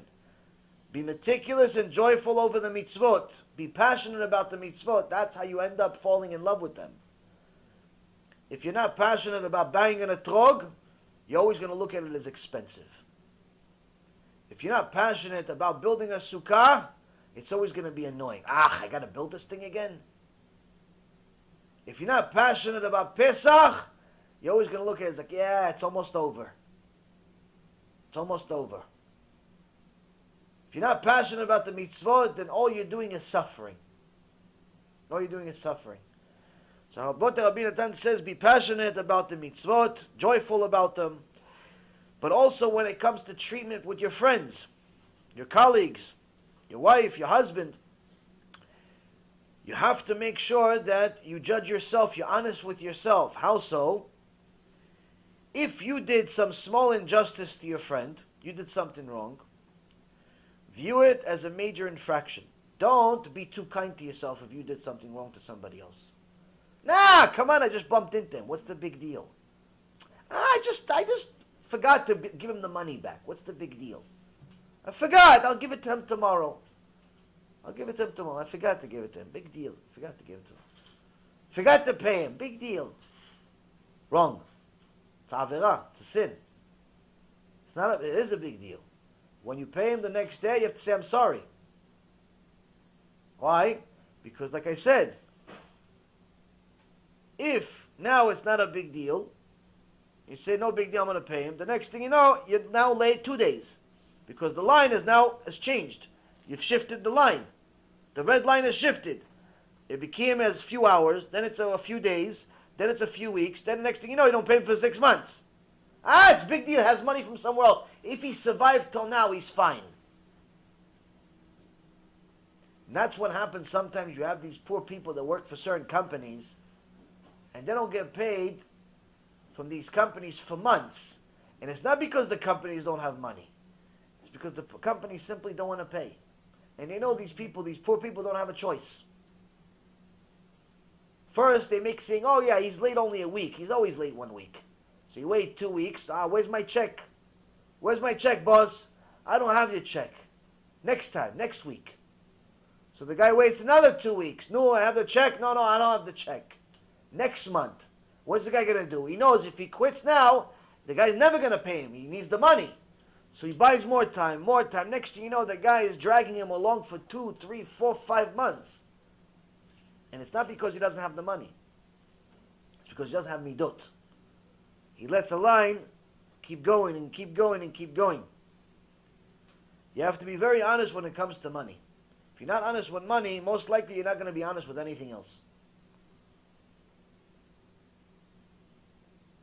If you did him good, though, view it as something small and insignificant. You did somebody a favor.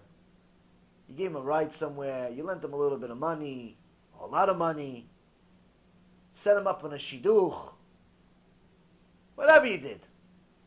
Don't make it like you're Moshe Rabbeinu. Don't remind the guy every single time. Yeah, no. Who introduced you guys? Okay, that was 10 years ago, buddy. Relax.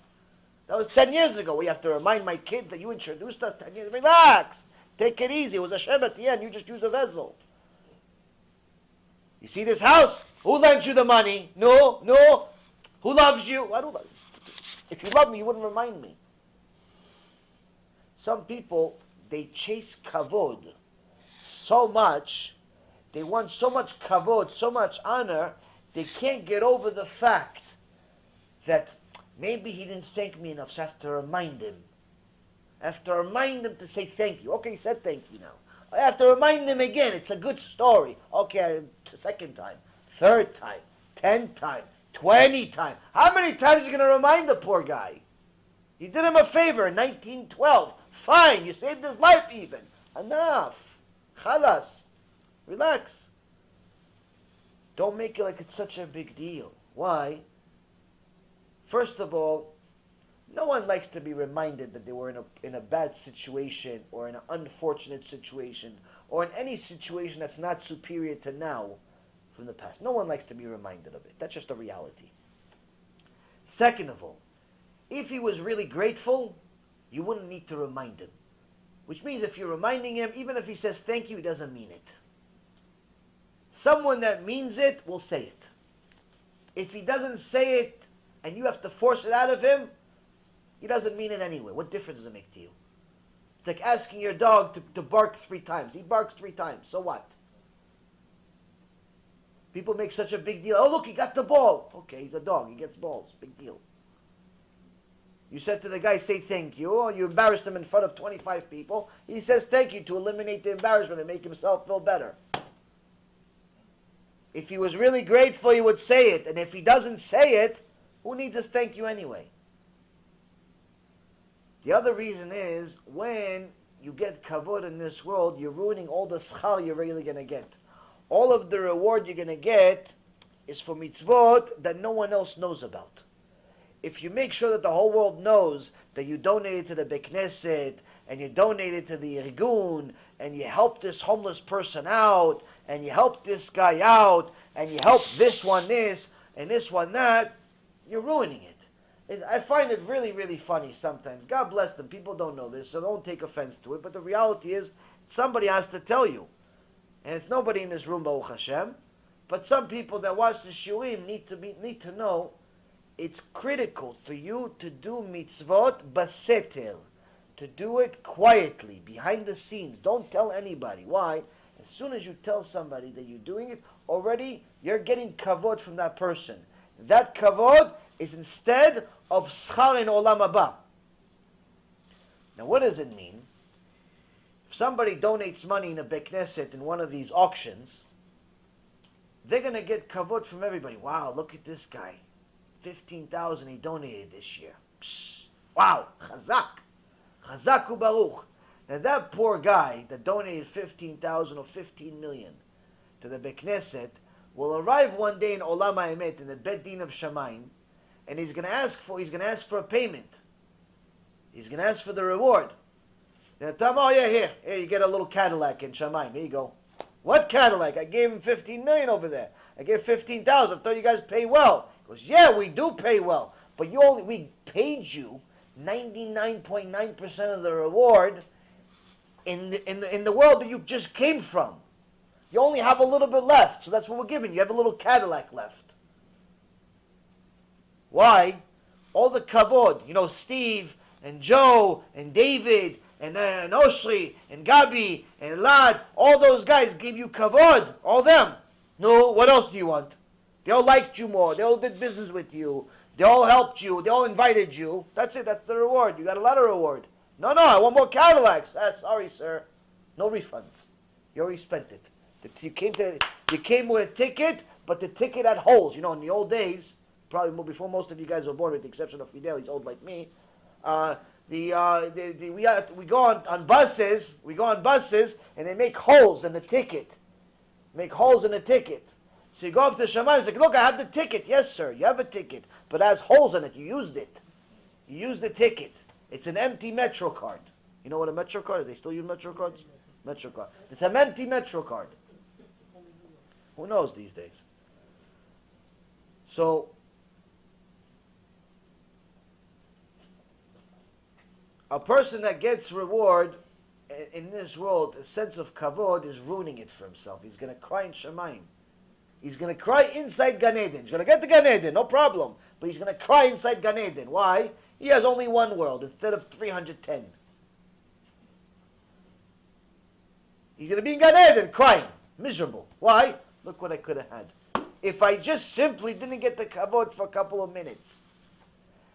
So sometimes people send donations online, and they say, "Oh, listen, I just donated to this such and such organization anonymously." It's good, right? If it's anonymous, why are you telling me? If it's anonymous, why are you telling your friends? If it's anonymous, keep it anonymous. Keep it to yourself, between you and Hashem. What do you want me to give you a high five? Who am I, Bechlal? I'm nothing. If Moshe Rabbeinu said, "Ve'anachnu ma," he is nothing. You think I'm anything? So, Rabotai, trust me when I tell you, if you gave tzedakah, if you did a mitzvah, for sure, guaranteed, Hashem wrote it down. For sure. And if you don't believe He wrote it down, why are you doing it then? If you don't believe that Hashem is writing down every single maaseh, every single act that you do, every word that comes out of your mouth, every mitzvah, every averah, every word, every sound, everything that you do is written down in the book in Shamayim. If you don't believe it, why are you doing anything? Why you keep Shabbat? Why you keep mitzvot? Why you keep anything? If you don't believe Hashem writes it down, why are you keeping it? So obviously you believe. You don't show up to a shiur at 11 o'clock at night because you don't believe. You believe. If you believe that He's going to count everything else. He's for sure going to count the money you donate. He's for sure going to count all of the other good things that you do. You don't need to publicize it. Why? I'm telling you, for you can continue publicizing it, but you're damaging yourself. You're going to get to Gan Eden crying. We can't help you in Gan Eden. It's already finished. So Avot Rabbi Natan says, if you do something good, don't make such a big deal out of it. Why? You can actually ends up leading you to sin. Become arrogant. Think of yourself as a big deal. Think of yourself as a tzaddik. The Rambam says that each person needs to view themselves as 50-50. 50% Rasha, 50% tzaddik. Never view yourself as a Rasha. It's not good. You're not allowed to even say Lashon Hara about yourself. Never allowed to call yourself a Rasha. Never allowed to call yourself a tzaddik. Why? 50-50. The next mitzvah puts you in the right place. But then, you're back to 50-50 at all times. You're back to 50-50 at all times. That also is the reason why it says, Kol Yisrael Aravim Zeh LaZeh. All of Am Yisrael are responsible for each other. Why? We're all 50-50, which means that your next Averah could put the entire Am Yisrael on a bad side, Chas v'shalom. Or the next mitzvah, you could save all of Am Yisrael from all these mitzadei toeva that they have in a couple of days. I think tomorrow they're supposed to have another march in Yerushalayim for all these disgusting human beings that want to publicize their sex life to the world. They want to go to Yerushalayim and publicize it. These are spiritual terrorists, these people. So it's important for a person to be honest with himself. Don't make such a big deal out of your mitzvot, but also don't get into depression out of your averot either. Move forward. Move forward. If your friend did something small for you, Avot Rabbi Natan says, if he did something small for you, deem it as a great favor. But if he did something significant against you, view it as insignificant. This we learned, if you remember, a few months ago, maybe 4 months ago together, in a shiur we had in Hollywood. I think it was probably one of the deepest shiurs we've ever had about the significance of saying thank you and being grateful. How when you borrow a pen from somebody, you're thinking thanks, it's not really a big deal. In reality, the guy may have just saved your olam haba. You're supposed to thank him for the rest of eternity because he gave you a pen. And why? And once we actually delve into things and dig deeper into things and realize how significant the smallest thing is. Yeah. You guys didn't finish better?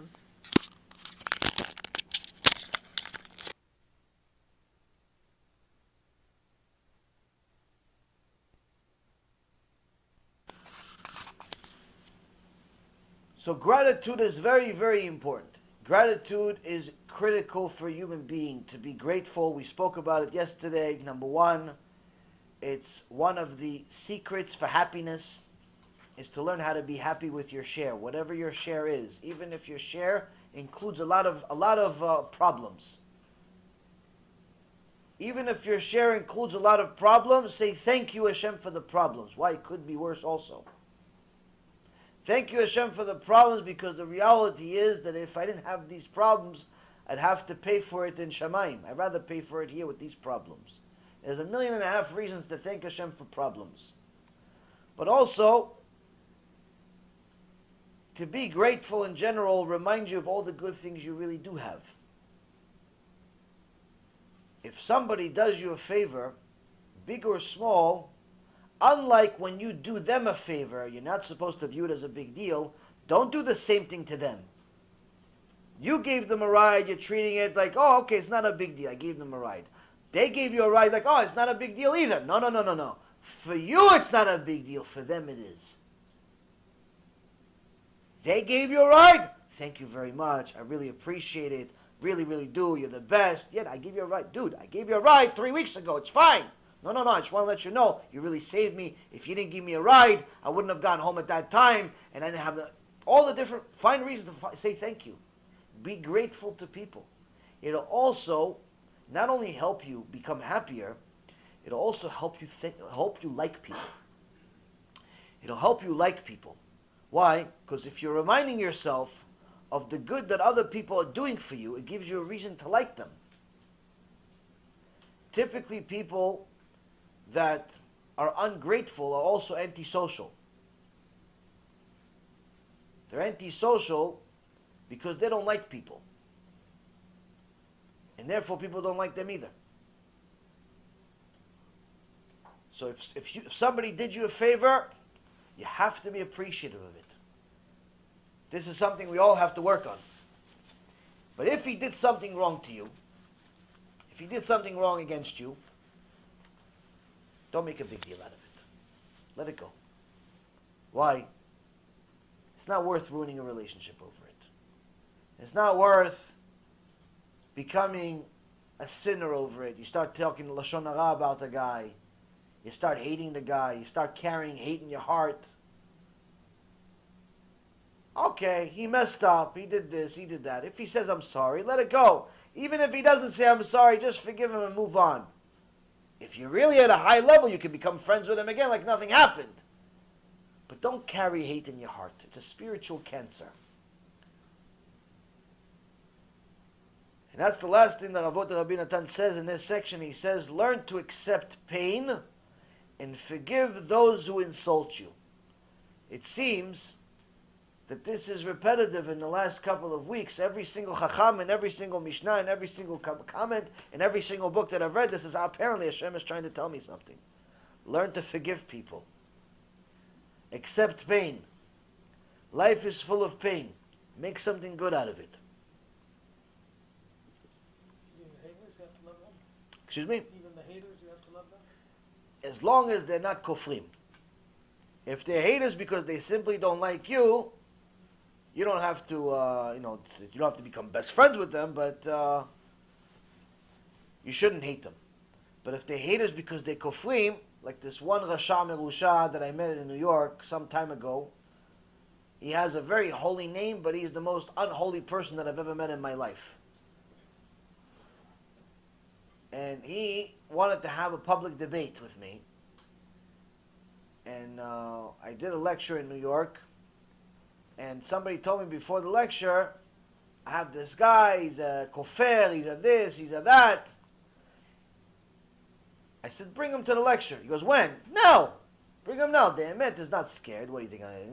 He has questions. We have answers. The Emet has answers. What's the problem? So he brought him to the lecture. At the end of the lecture,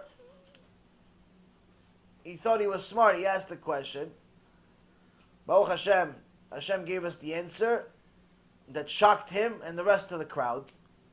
I think he asked the second question. The second question was even, the second answer was even better than the first.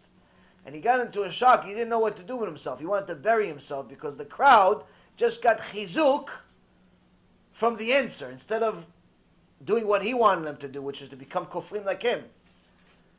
So he didn't know what to do with himself. So I said, oh, you don't have any more questions? Okay, you know what? I'll start asking questions. I'll ask the questions and I'll give the answers. I'll ask questions like you would ask. Because you think that you know something. So all the complicated... So I started asking questions myself and I gave the answers, Baruch Hashem. And the crowd got... I think that part of the lecture was stronger than the rest of the lecture. Because it's questions that people think about or they heard and maybe they didn't have the answers. And Baruch Hashem, I asked a lot of questions in my life. So, and I wasn't one of those people that was looking for an excuse. I was looking for the actual answer. Just many people didn't have it. Eventually, when I found the answer, I said, Baruch Hashem, there's an answer. Some people, they ask a question just because they want to make people think that they're smart. Some people ask questions just because they want to ask a question because they know that most people are not going to know the answer, or maybe there isn't an answer in their opinion. So that's their excuse to justify their behavior. Some people just look for excuses. Once in a while, you have people that ask questions because they look for answers. So anyway, so this guy wanted to bury himself. After that, I told him he could stay, he could ask more questions and so on, but he ran away. Literally ran away. And then, I told the guy, listen, if he has more questions and if he's looking for real answers, no problem, contact me. He contacted me, and I said, no problem. I gave him a bunch of material. I said, if you want to have a real debate or anything, first look at the material. Study the material objectively. If you still have questions after you study all this material, then we'll go over that. But don't just ask me the same thing for no reason. So I gave him a bunch of things, and right off the bat, within literally minutes, he was already rejecting it. No, but this one, it's not, this scientist, he's not accepted by everyone. Which scientist is? Oh, this guy, no, but he's a Christian. And so he has an agenda. And this guy, he's a Jew. And he has an agenda. And this guy, and everything had an excuse. I said, oh, so you're just looking for excuses. You're not looking for answers. Even if a donkey provided you an answer, does it make a difference? Vayiftach Adonai et pi ha'aton. Hashem opened the aton's mouth. Why? He says, even the aton can give you truth. What's the problem? But if you're looking for an excuse, nothing's going to help. And then he said something that shocked me. I didn't actually think people like him exist. I was naive. He started talking about how he's so proud of the fact that you don't understand, I know a lot. I read all these books. So I asked him, what books did you read?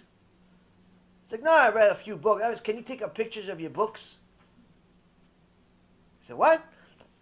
I said, can you take a picture of the books you read? I want to see what books you read. Maybe I read them. Maybe I didn't. Maybe I want to read the same books. So he took pictures of the books. Nothing extraordinary, nothing special. But one thing stood out. His number one scientist. Who's his number one scientist he learns a lot from? Stephen Hawking. If I was Stephen Hawking, at least he would have hope. No, you know who was his number one scientist he learned a lot from? He had a book. I'll show you the picture after the shiur. Bill Nye, the science guy. He's an actor. He's a comedian. Not only an actor, he's a comedian. He's not even a scientist. He's called a science guy because that was a TV show he had 30 years ago. And idiots think he's actually a scientist. This is who he learned science from. So after that, I told him this is a joke. You're not even a qualified heretic. Like, at least if you're smart, you studied, you wrote, you did something, okay, fine, but you have nothing. You don't have this one, you don't have that one. He goes, no, you don't understand, you know how much I know. I already convinced at least 5 people to stop keeping Shabbat. I said, excuse me? His trophy was that he convinced people to stop keeping Shabbat. I stopped the conversation at that point. I said, you're proud that you stopped people from keeping Shabbat, you menuval? I said, do you know that I pray every day for people like you to die? But now, Baruch Hashem, you're helping me. Now, from now on, I'm going to have your picture in my mind as kavanah, that Hashem kills you. He goes, what? It's not nice what you're saying. I said, it's not nice. Every Jew is praying for you to die. It's an Amidah every day. In Amidah every day, you pray for people like him to die. If you don't believe because you don't know, it's one thing. If you believe something else, it's another thing. But to be proud to go and take people that believe out, what do you benefit out of it? It's pure evil. That's why even if a person like that comes back to you and says, I want to do tshuva, you're not allowed to help him. What was his name? Should we get a very holy name? Jacob. Rasha Merusha. That's his name, Jacob. Not you, Chas v'shalom. Not you. I told you he has a holy name, but he's the biggest Rasha I've met in my life. Does he make videos on YouTube? No, not that I know of. Well, Rabbi, like you said before, misery loves company, so that guy would try to take people out of Shabbat so they can be. Exactly. That's what he's trying to do. That's what he's doing. That's what he's doing. Anyway, Rabotai, let's continue. We're running out of time.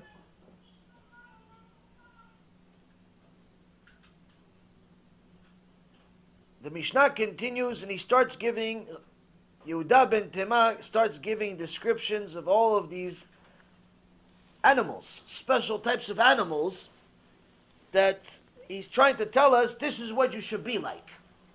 Be a leopard, be an eagle, be a deer, be a lion. Wait a minute, why can't I just be a Jew?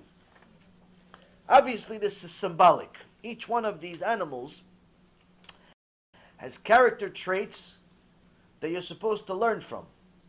Shlomo HaMelech says, Lech lanemalal atzel.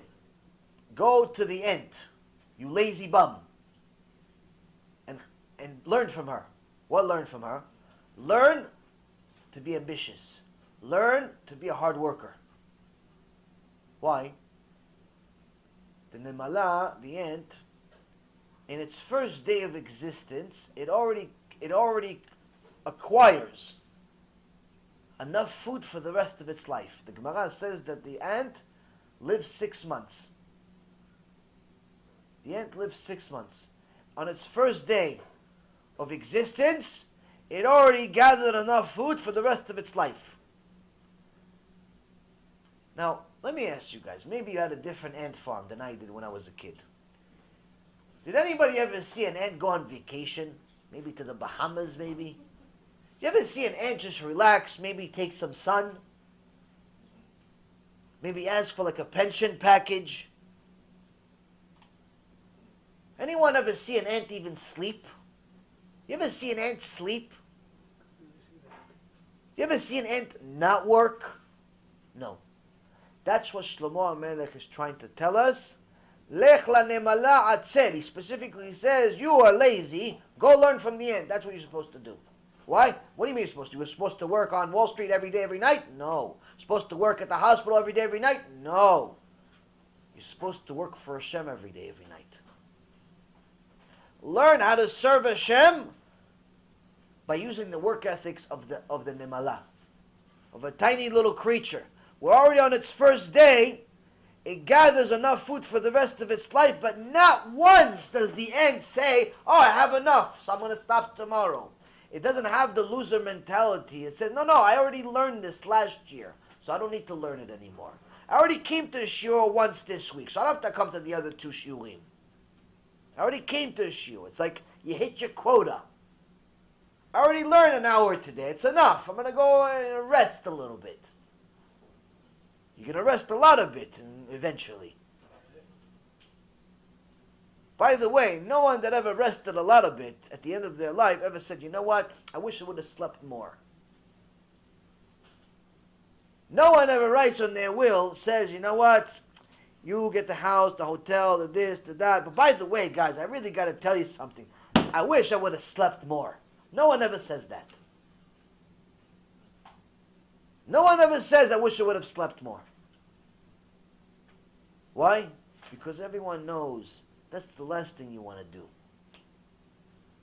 You do it because you have to. But not because you get some joy out of it, to be lazy.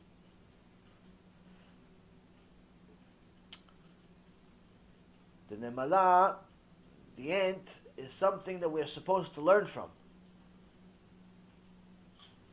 In order to make sure that a person never spends a moment being lazy. People that get bored, they only get bored because they have a lazy mentality. And they choose to do things that are easy that are superficial, that are mindless. They never delve into anything. They never push themselves hard to get something, to achieve something, to do something with life. So all the things they do, they only do it if it's comfortable. I'm only going to learn Torah if it comes to my house.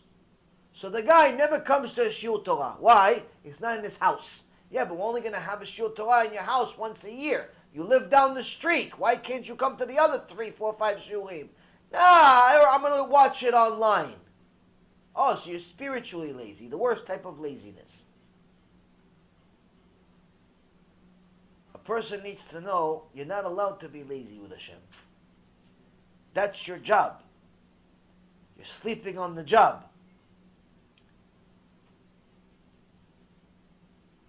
So now, the Mishnah here says, first and foremost, you should know, the end of the Mishnah says all of this is for Hashem. All of it. All of it is for Hashem. It's not for anything else. First and foremost, be bold like a leopard. By bold as a leopard,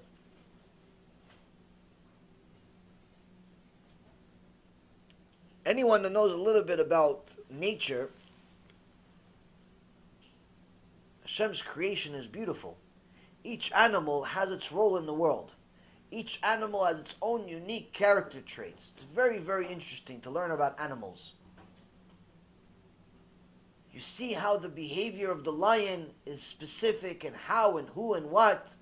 For example, just today I learned that part of the reason why the lion is called aryeh is because when a lion catches, let's say, the giraffe or the zebra or the gazelle or whatever it is, lions, they have tribes. They're not loners. They usually have others with them. They build families and so on. But the lion that caught it, usually he takes the head part, the main key part of the gazelle or zebra, whatever it is, and the rest of it he gives to the family. He takes the part that's called Ari. That's why he's called Aryeh. Adam Arishon, that called him Aryeh, already knew that's his nature. His nature is to take the head piece because he's the head. The Aryeh is the head. So he takes the head. And he gives the rest to the rest. Hey guys, go. He cares less about the rest of the zebra and the rest. No, he takes the head piece. Finish. Go, you're good. You go. Enjoy. Enjoy. That's what a real leader does. A real leader takes whatever he needs, gives the rest to the rest of the people. Losers take everything and give the little crumbs to everybody else. There's many of those, by the way. So the nature of a leopard is actually unique. Unique in a way that a leopard always looks like it's going after animals that are much bigger and stronger than it. And not only does it go after these animals, but it also eats its prey in a very interesting way where it actually takes whatever prey it has. It could be a moose that's double, 3, 4, 5 times its size, and he carries this moose up a tree. And he eats the moose, he eats the deer on top of a tree. So it looks like you're going to carry that. It's 3 times your size. How are you going to carry it? How you even dare do such a big thing, even going after this animal? He says because the leopard is a bold animal. It always looks like it's taking on tasks that are much bigger than it. Likewise, the Tiferet Israel says, a man should never shirk spiritual opportunities with claim that such things are only for the truly righteous, for the tzaddikim.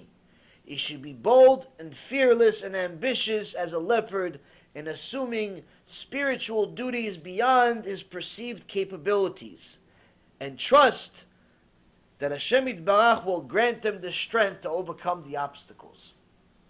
Now when people say you should have emunah and bitachon in Hashem, what they don't understand is that you're supposed to have emunah and bitachon in Hashem and assume that Hashem has emunah and bitachon in you too. Meaning that if he gave you a test, you have emunah and bitachon, he's going to help you, and if you fall off the mountain, he's going to catch you, right? In reality, what you're supposed, that emunah and bitachon is relying on the fact that you also believe he has emunah and bitachon in you, that if he gave you a test, you're going to do it. He gave you a test, you're going to pass it. If he put you on the mountain, you're going to go, you're going to win. If he give you a big obligation, you're going to take the bull by the horns, you're going to run. You're not going to be a loser and hide.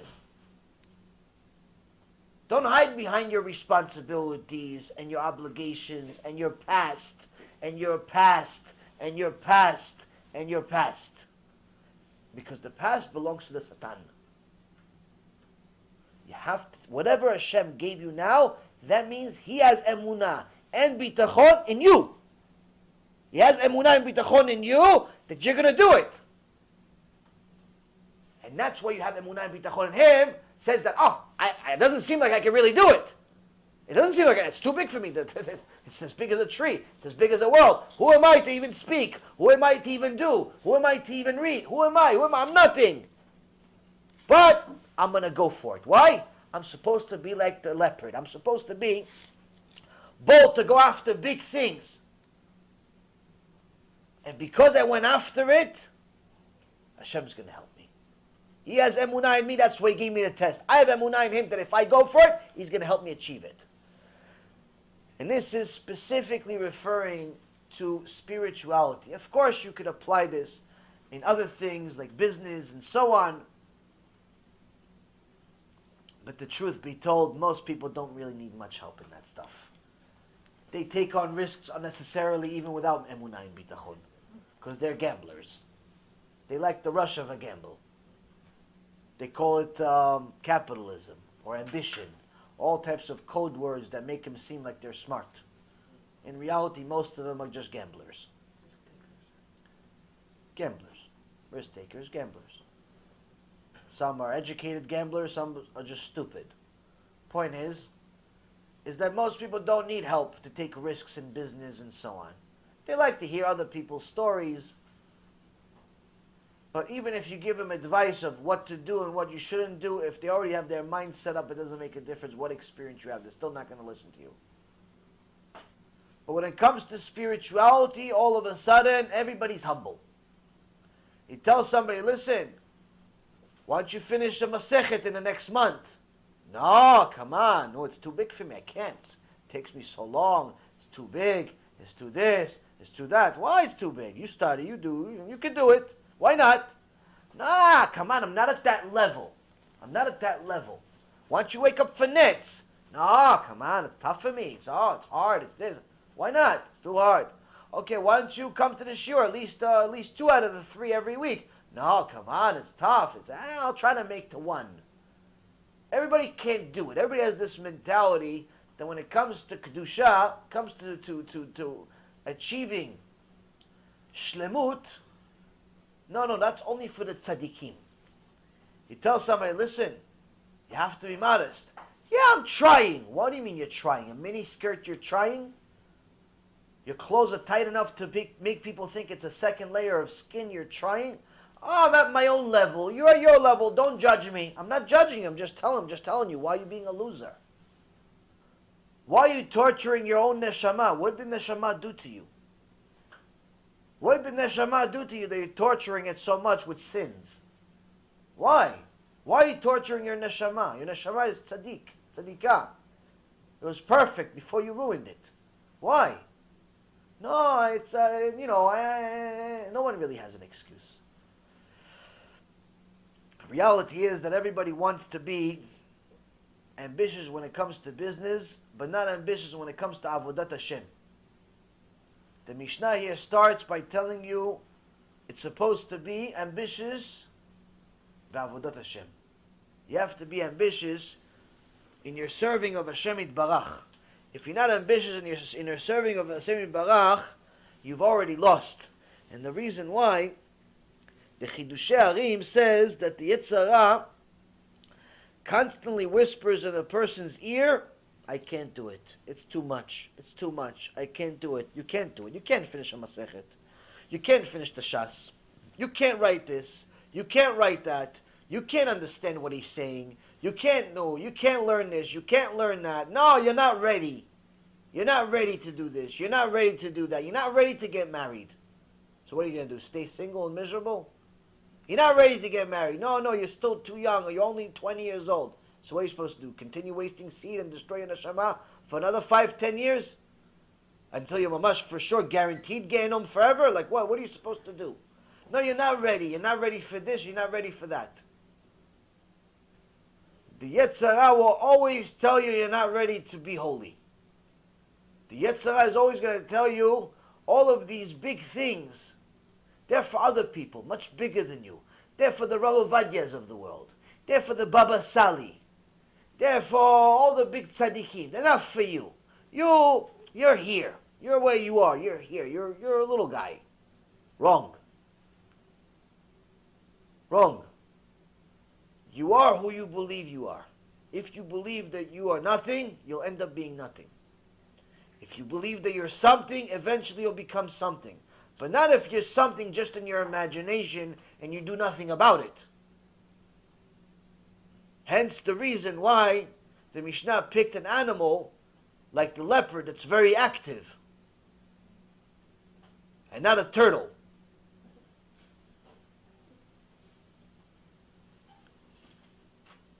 The Chidushei Harim says, dream the impossible and then do it.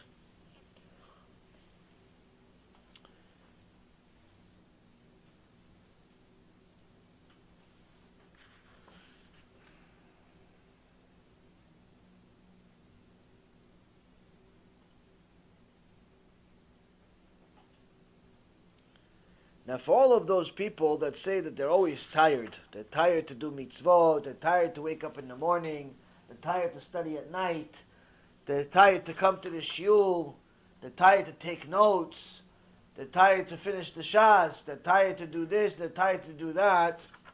There's a pasuk in the Torah for anyone that doesn't want to make excuses anymore, wants to do tshuva for excuses. Rabbi Yonah says, if you notice, it says Eve'az. Eve'az means be bold, but it also means be tireless. Be tireless in your pursuit of Torah and mitzvot, like the prophet Isaiah said in chapter 40, verse 31, Kovei Hashem yachalifu koach, meaning those whose hope is in Hashem will have renewed strength. Which is the reason why you see that people that are ambitious for Torah, that push their bodies to the limit, achieve things that seem impossible. For example, if you ever saw some of the tzaddikim and how much they achieved in their life, you wouldn't think that a team of people were able to achieve this stuff. For example, there was one time a journalist, and I told you guys this story before, a journalist that said that Rav Ovadia alav shalom was getting old and most likely forgetful. So he's unreliable to listen to. So Rav Ovadia alav shalom invited this journalist to his house, and he said, what made you say that I'm forgetful and I have a bad memory? He says, Kvod Rav, you're already in your 80s. It's a given. He goes, yeah, but do you have any real reason? Do you have any proof? He goes, no, I don't have any proof. He goes, can we test it? Can we test this thing? Can you test my memory? He goes, Kvod Rav, come on, you don't want me to embarrass you and write another story that now I have evidence.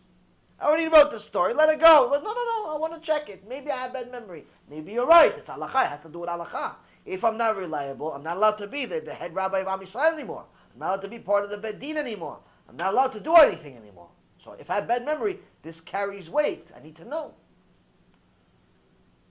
The journalist was convinced. He said, look, all these books, pick any one you want. Just tell me the title of the book, who wrote it, open the book anywhere you want, and tell me the first word on the top right. The journalist was confused and dumbfounded. Why? Because he saw that Rav Ovadia had between 40 to 60,000 books. He had no walls. He had books. 40 to 60,000 books. Now, just to give you an understanding of what it means, 40 to 60,000 books, Rabbi Ephraim, when I went to his house in Al-Nof, before he moved recently, his room of limud, where he learns, has somewhere around 3,000 books. It's about half the size of this room, and there's no walls. The books go up from the floor all the way to the ceiling, and there's some also on the top of the desk and on top of the chairs. There's not enough shelf space for the books, and this is just 3,000 books, just. So imagine what 60,000 books looks like. Who has time to even know the title of 60,000 books, let alone read them?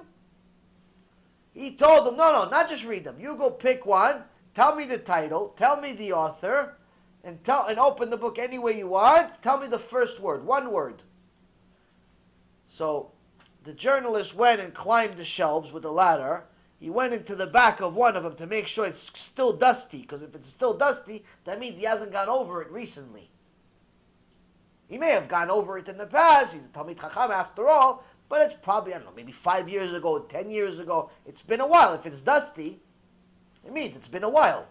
So he takes one of the books from the back, reaches his arm, like Batya in Daughter of Paro, reaches the arm 15 Amot, takes one in the back, opens the book, he tells the title, tells the thing, tells the first word, and Rabbi Ovadia Alav Shalom continues to say word for word, every single word on that page. The journalist, that was secular, had the shock of his life. He didn't know what to do with himself, so he picked another book, just in case, and he did it again. And Rabbi Ovadia, word for word, whatever page he picked, on some book he hasn't seen in years, out of 60,000 books, word for word, he knows the whole thing. Now you're probably going to say, yeah, but he had good memory. He had good memory, that's why. A lot of people have good memory. Do you know any one of them that knows 600 books by heart? Forget 600, 60. Forget 66. 6 books by heart. 1 book by heart. Other than the phone book for the people that are, idiot savants.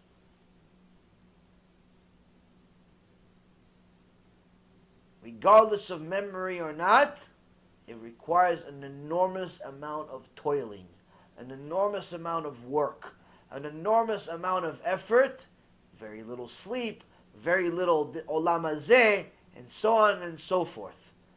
But if somebody came to you and said, listen, here's a gift, 60,000 books. Here's a gift, go, bechavod, enjoy. You may have a heart attack. Why? It's like, this is too big for me. You get discouraged. I can't do this. I can't do 60,000. Give me one book, I'm having a hard time. I had this one time, this Talmid, I told him, listen, you want to do this, you want to do that? Okay, you have to read books. I'm going to send you a list of books, 15 books. You have to read these books. A year later, he came back to me and I finished the first book. I said, okay, no problem. You're going to finish your conversion in 50 years from now. It takes you a year to finish one tiny little book. Maybe you'll finish it because the other books are bigger. You'll finish your conversion in 50 years from now. Mashiach is going to come back a few times. Maybe he'll pick you up on one of the stops. It requires work, Rabotai. It requires work. Now, what if you see 60,000 books? The Mishnah here says, don't be discouraged. You can do it. You can do all of it. But it all starts with the first word, and the title, and then the first page, and the second page, and the third page. And you keep going. Shoot for it. Go for it. Don't think, no, only Rabbi Ovadia was able to do it. Only the Gaon Vilna was able to do it. Only Moshe Rabbeinu was going to be able to do it. The reality is, Rabotai, is if you hear stories about any one of them, all of them are the same to us. All of them are as distant as the sun from us. Rabbi Ovadia, Rabbi Akiva, Rabbi Shimon Bar Yochai, Moshe Rabbeinu, it's all the same. Meaning, they're so much bigger than us, we can't even measure. Who, what, when, we're nothing. Still, the Mishnah tells you, you can be just like them. How? Be bold with your spirituality. Go for it. You can finish the entire Shas, no problem. That brings me back. That brings me to another thought as a segue, something that I'm asking you guys. I see that, Baruch Hashem, several of you are advancing with the Gemara, finishing the Masechets. We have a tradition that we do in Israel, and maybe we're going to, B'ezrat Hashem, take it on in America, that we have a group of people taking on the Shas every year. Each person on Purim, each person signs up to say, I'm going to do this Masechet, whatever Masechet he takes on as a responsibility to finish during that year. Each person needs to know himself and how much he can do and how much he's willing to do and how much he's willing to push himself and so on. And with that, we try to get a group of people that between all of them, we finish the entire Shas every year. Baruch Hashem, we've been doing it for the last few years. And sometimes when somebody's not able to make it, we get somebody else to make up for them. But the point being is that if you're going to take something on, you have to be able to do it. Because the whole group is relying on you. So if everybody finishes their Masechet, and let's say you took on Masechet Shabbat, and you didn't finish, now everybody's Shas is incomplete because of you. So the point is that with B'ezrat Hashem, we do it already in Israel for several years. We're going to, B'ezrat Hashem, try to do it in America also. Anyone that's interested, already start thinking about it now. You don't have to commit anything today or tomorrow or next week, but already start thinking about it now. Whether you can do it, meaning whether you are bold enough to do it, you can. Whether you're bold enough to do it and take something seriously, and be responsible, and two, whether you want to be part of something so extraordinary. So that's something as a food for thought.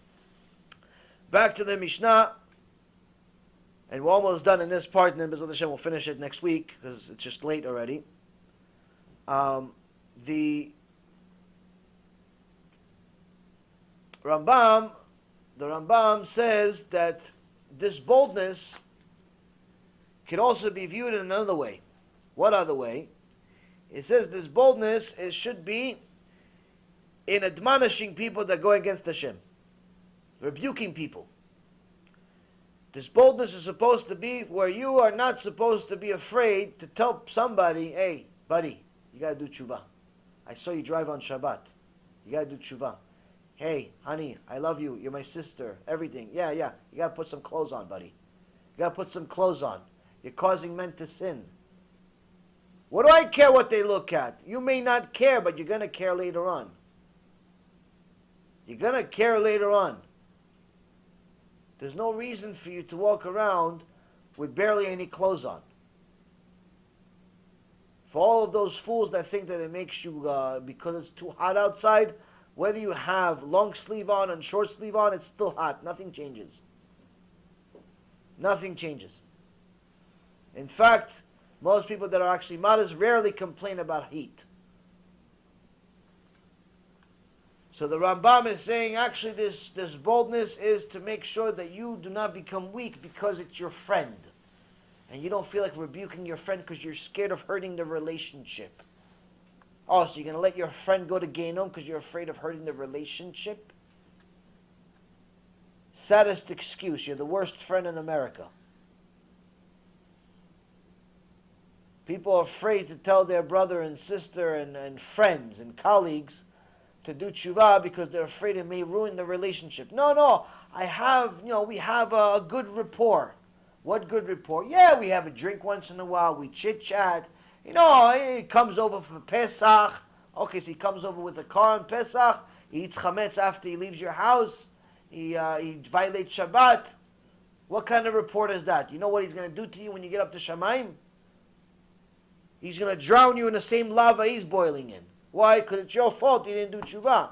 You knew it. You didn't share it with him. Why? Yeah, but I don't know what to say. Okay, so don't say it. Here, there's a free CD. This guy calls himself Rabbi Yaron Reuven. Give it to the guy. You have a hand. Hashem gave you two of them. Use one of them. Give it to the guy. Oh, he doesn't have a CD player. Okay, you have that same hand? Okay, let me show you. Take that same hand. Go to the lecture. Press share. don't make excuses. Don't make excuses. You can get people to do tshuva. All you have to do is care. All you have to do is be bold. Don't be afraid of hurting anything. It's much, much worse if you don't do it. It's much, much worse if you don't do it. The Bet HaMikdash was destroyed because people were not bold enough to rebuke.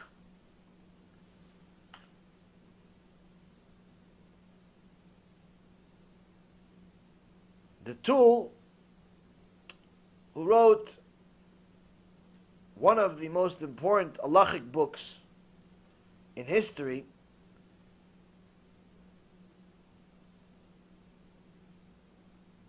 unlike the Rambam, who wrote the Yad Chazakah, which was 14 books of halachas that had covered the entire Torah, including things that are not things that we can use anymore today because we don't have a Bet HaMikdash. So he has halachas in regards to avodat Bet HaMikdash, korbanot, and so on. You can't really use these things. They're not practical for today, but eventually we'll need them. The Tool wrote his halachot in 4 books, and they're only things that he considered lemaaseh, things that are applicable to his day. Now, he begins his book with this Mishnah. This book that's about halacha, the series of books about halacha, about how to serve Hashem, what to do, when to wash your hands, when not to wash your hands, when to go to the bathroom, you're obligated, when not, when to eat this, when to eat that, when to pray, when not to pray, and so on and so forth. He begins the first tool, he begins the first book with this Mishnah. With this Mishnah saying in Orach Chaim 1, right in the beginning, it says, Yehuda ben Taima begins, the words, be bold as a leopard, in this Mishnah, since this is a cardinal principle in serving God. Because very often a person wants to perform a mitzvah, but he stops himself from doing the mitzvah because he's embarrassed from people that will make fun of him. Therefore, he is enjoined to assume the air obstinacy against such and not refrain from performing the mitzvah. In so many words, the Tool, in his 4 books, in the introduction, he says there are certain people that want to do a mitzvah. They want to do a mitzvah. She wants to put kisui rosh on. She wants to. She saw, listen, wig's not allowed. Number 1, there's a modesty issue. Number 2, there's avodah zarah issue. There's problems. She wants to put a mitpachat. She wants to put a kosher mitpachat or a kosher hat. Cover her hair like a righteous Jewish woman. But she knows that one of her friends at the shul, at the JCC, at the this, at the that, to tell, what are you, the Ben Ish Chai? Why are you wearing this shmata on your head? What did you become, Rambam? She's a jokester. She'll make fun of her. She's wearing kisui rosh. She says, what, did you just come from Yemen? You're Ashkenazi like me. You're American like me. You're German like me. You're this like me. What are you putting? This minaga votenu, the Lubavitcher Rebbe said this, said that, said all these different things. So she wants to do the mitzvah. She wants to put the kisui rosh on, but she's afraid of her friend that's going to make fun of her. She wants to start wearing long skirts to cover her body to be a modest kosher woman. She wants to wear long sleeve dresses and shirts and so on to cover her body, to not show every falach her body, every person that just walks in the shuk, in the market, to see her, to show her. Why am I sharing my body with people? Why? She wants to become modest, but she's afraid. Why? She's afraid people will say, what, did you become a nun? They have all these names. Yetzirah has a lot of names, name calling, and people are afraid to be embarrassed. They're afraid to be embarrassed. So first and foremost, you should know somebody that does something like that, that makes fun of another person, that does tshuva, that covers themselves, that starts keeping Shabbat, that starts keeping mitzvot, that starts learning and stops hanging out, is trying to become shalem with Hashem, trying to become complete with Hashem. But you're trying to stop him. That person is trying to stop him. Oy lo. What a problem that person has. In Shamayim, what a gehenom that person is going to have. It's going to be a gehenom that starts and never ends. Because he's considered a mean. He's considered the worst definition in the entire Torah. He's considered one of these people, it's Machtia Rabim. That the Rambam says is one of the classes of people that Hashem does not welcome their tshuva so easily. If they want to do tshuva, they have to do it themselves. He doesn't help them.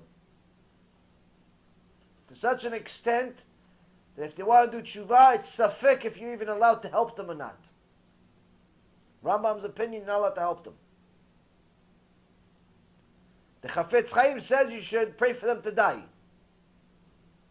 People like this. Yeah, but she also wears, she also keeps Shabbat. It's Shabbat. What Shabbat? Very dangerous, very dangerous. It's always better to be quiet. It's always better to be quiet. If you don't have a pasuk or some type of Mishnah or some type of halacha in your mouth, you don't have something, better off not to say anything. Why? Most likely it's garbage what you're going to say. Now for the people that want to do tshuva, that are scared of people, you're scared of the shechina but not the shechina, you're scared of the neighbor but not the Hashem Yitbarach, that's what the Baal Tool says, that's where you have to be bold. Forget them. Forget them. As a matter of fact, don't even consider their opinion as an opinion. If you care about them, you should do the mitzvah even better. Why? Because if you don't, the amount of punishment they're going to get for stopping you, you might as well be their enemy. If they cause you to not do a mitzvah, you're not being friends with them. You're not showing them love. You're not showing them respect. In fact, it's the opposite. So, it's strange, but in reality, if you want to help them out, do the mitzvah even better. Not only wear a kisush, tell the whole world about it. Yeah, wear a kisush. What do you think? Ask her, what do you think? I don't like it. Yeah, you'll like it eventually. You'll like it eventually. You have to be bold in Avodat Hashem. You have to be bold. But not bold and delusional. Bold and mamash, go after the emet. Go after the emet. Go after what Hashem Baruch commanded you. Because that is the type of strength you're going to need in order to survive the days of Mashiach. The Rambam says that before Mashiach comes, there's going to be a lot of problems. A lot of confusion. Erev Rav is going to run the world. Erev Rav sometimes has a beard and a hat. Sometimes it's having a gay parade. Sometimes it's running in the government. Sometimes it's a very successful businessman. Erev Rav has all different types of faces. Sometimes it's your best friend. Sometimes it's a relative. Sometimes it's somebody that you thought was really a nice person, but in reality, the Amalek. Erev Rav comes in and is going to cause a lot of confusions. The only way you're going to survive, Rabotai, is if we learn from the father of the Mashiach. Who? David HaMelech. We're going to finish here with this pasuk, because this pasuk will give you some things to think about for the next few days until we have our next shiur. David HaMelech says,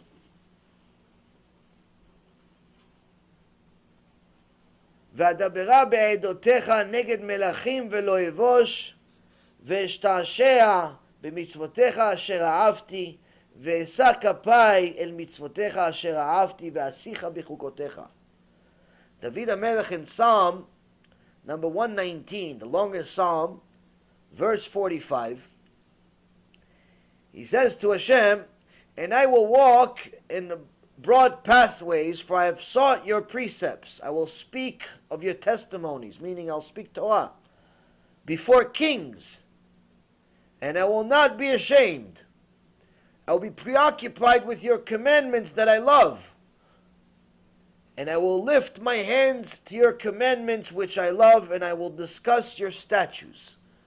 Now, of course, David HaMelech is Kodesh Kodeshim. The fact that he's telling Hashem, oh, I'm going to learn Torah, good for you. Like, what are you writing a Tehillim about it? What's such a big deal? You wrote it already a few other times. What's the difference here? What's so different about this one? If you actually notice, David HaMelech says here, I will speak of your testimonies, I will speak your Torah in front of kings. What does it mean in front of kings? What do you mean I'm going to actually say Divrei Torah in front of kings? David HaMelech says, they're going to invite me, because I'm a king, they're going to invite me to the United Nations. They're going to invite me to the UN, a UN meeting. And in the UN, each king, each president, each prime minister, what does he do over there? He tells everybody else, listen, our army, strong, we just add another 5,000 soldiers in this place, another 15,000 there. We have a new missile system. This missile system will kill all of you guys if I want. This missile system is the best. By the way, it's for sale.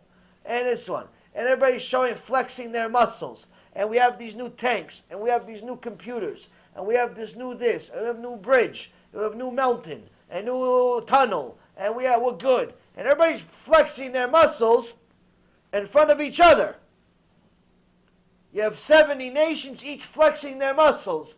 And then they're all going to say to me, David HaMelech, they say, oh, no, David, so what do you have to say? And David HaMelech is going to say, you know what, guys?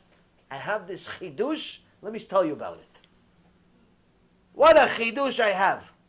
When it says, when Avraham Avinu, it says, in the parasha, it says about Avraham Avinu, it says that Hashem Yitbarach blessed Hashem bakol. He blessed Hashem with everything. Now, most people see the pshat saying, oh, he blessed Avraham with everything. That means Avraham Avinu was very rich with a lot of money. But also the sages explain, Bakol was also a name for his daughter. So, Bakol means he was rich with money and possessions and honor and so on, but it was also the name that he gave his daughter. And why did he cry a little bit at the time of Sarah Imenu's death? It's because he cried a little bit for Sarah, and he cried a little bit for his daughter. They both died on the same day. What a chidush. Now the guy from Pakistan, the guy from India, the guy from Zimbabwe, the guy from Saudi Arabia, Donald Trump and his friends from America, and all these people are like, what are you talking about, David? What chidush? What is this Torah you're talking about? What's your missile system? What's your what do you have? What do you talk? How much money do you guys have? How many computers do you have? How much is your army? This, that. What chidush? What's this chidush? Look where you're at, David. Look where you're standing. And David says, "Oh, you're right. You're right. Usually." I don't come here. Usually I go. I'm supposed to come here. I'm a king. But what could I do that my legs bring me to the kollel every day? Today I'm only here by accident. Today it's an accident that I'm here. So I figure since I'm already here, give you guys a chidush. I have to continue to publicizing the Torah. Yeah, but what about the missiles? What missiles? I have Hashem. What about the money? What money? I have Hashem. You're not embarrassed that you're sharing your Torah with a bunch of people that don't care, don't want it, don't like it, don't this. He goes, you don't like it? Why wouldn't you like Torah? Why wouldn't you like Torah? What's the matter with you? You're sick? Maybe I'll pray for you. What's your mom's name? What's your mom? Why you don't like Torah? Maybe what's your mom's name? I'll pray for you. David HaMelech did not understand why anybody would not fall in love with Torah. That's supposed to be us. That's supposed to be us. Each one of us is supposed to always have a nice chidush waiting right in that chamber. Right in that chamber. As soon as you have an opportunity, somebody says, how are you? I have a nice chidush for you. I have a nice chidush for you. It doesn't actually have to be a chidush like you made it. You're part of the... no. Something you learned that day. Rashi says over here. Tosfot says this. This one says this. You heard about it? No, I never heard about it. What do you think? Well, I think it's good, but I didn't really come for that. I wanted to ask you if you could lend me $20. Okay, no, I'll give you the $20. Let me get another chidush. Be like Avraham Avinu. Avraham Avinu invited all the people to his house, not because he wanted to give them food, because he wanted to give them a chidush. He said, listen, you finished the food, you liked it, you're happy, satisfied? Okay, listen, you have two options. One, you can do Birkat HaMazon and thank the creator of the world. Two, you can pay me $150, which is what it cost. That's what we're supposed to be. That's what we're supposed to be, Rabotai. You're supposed to always have something in your mind. How are you going to have something in your mind if you don't learn Torah every day? How are you going to have something in your mind if you don't learn Torah every day? How? What are you going to say to him? Oh, you know what? Come, let's watch a video together. No, he doesn't have time to watch a video together. You have to be quick. Why? You may be saving his life with this chidush. And last but not least, this will also help you become bold in your avodat Hashem. If you start spreading Torah, you will slowly but surely become a proud Jew, a real proud Jew. Not the Jew that pretends to be a Jew because he wears a kippah. Not a Jew that pretends to be a Jew because he donates money to the IDF. Or a Jew that pretends that he's a Jew because he wears a tzitzit once in a while. A Jew that's proud to be a Jew is a Jew that's actually delivering words of Torah wherever he can. Yeah, but it's hard for me to speak. Okay, so train. If you live in this world, you need to know how to speak. Maybe you don't need to necessarily be a public speaker, but you need to know how to speak. Say 3, 4, 5, 6 words. Say 2 sentences. Tell your wife, honey, can you make me dinner? Yes, thank you. Okay. Just like you said, honey, can you make me dinner? Say, honey, did you hear what Rashi said? No. Okay, Rashi said, That's it. Same thing. It's not such a big deal. You have to learn how to publicize Hashem's Torah. Why? That's going to help you not only show gratitude for His Torah, not only sanctify His name with His Torah, but also you yourself become proud. Be proud of what you are. Be proud of what you are. Share the Torah with the world. And Be'ezrat Hashem, this will become like a good type of sickness. Where you start sharing it, your kids start sharing it, your friends start sharing it. Everyone's going to come every day and start sharing. Instead of it just being one-on-one, it become everybody wants to share Torah. You heard this, you heard this, you heard this, you heard this. And Be'ezrat Hashem, you start sanctifying Hashem's name day and night. Im lo briti yomam v'layla, chukot shamayim v'aretz lo samti. Hashem says, if not for my covenant day and night, the rules of the world will cease to exist. Be'ezrat Hashem, you will be the reason why the world exists, because you have constantly something to say. I heard this in a shiur. I heard this in a video. I heard this, I saw this in a book. You have something to say to your kids. You have something to say to your husband, to your wife, to yourself. You have something to say. You always have some words of Hashem in your mouth instead of the shtuyot that we talk about all day. Oh, you like that dress? Oh, what do you think of him? Oh, you like that house? Oh, what do you think of that car? What about the stock market? Who cares? Let's be like David HaMelech. Be like David HaMelech. Be proud of who we are. Sanctify Hashem Yitbarach. And Be'ezrat Hashem, when the Mashiach arrives, when his son arrives, when the son of David arrives, he's, yeah, it's you. You're the one that's publicizing my Torah. Come. You're good. You've been publicizing Torah non-stop. Come. I'll show you. Let me show you the Mount Olives. Let me show you. Why? Publicizing Torah is the best thing in the world. Be'ezrat Hashem, next week we're going to continue with this Mishnah. It's just obviously, as you can see, this Mishnah can go deeper and deeper. We can go into this Mishnah for years. But hopefully we covered enough to give us a little bit to think about and to do tshuva over the next few days. Any questions? Same price. You're all tired. It's supposed to, the whole shiur was about you not being tired. It's not working. I'm not that good of a teacher here.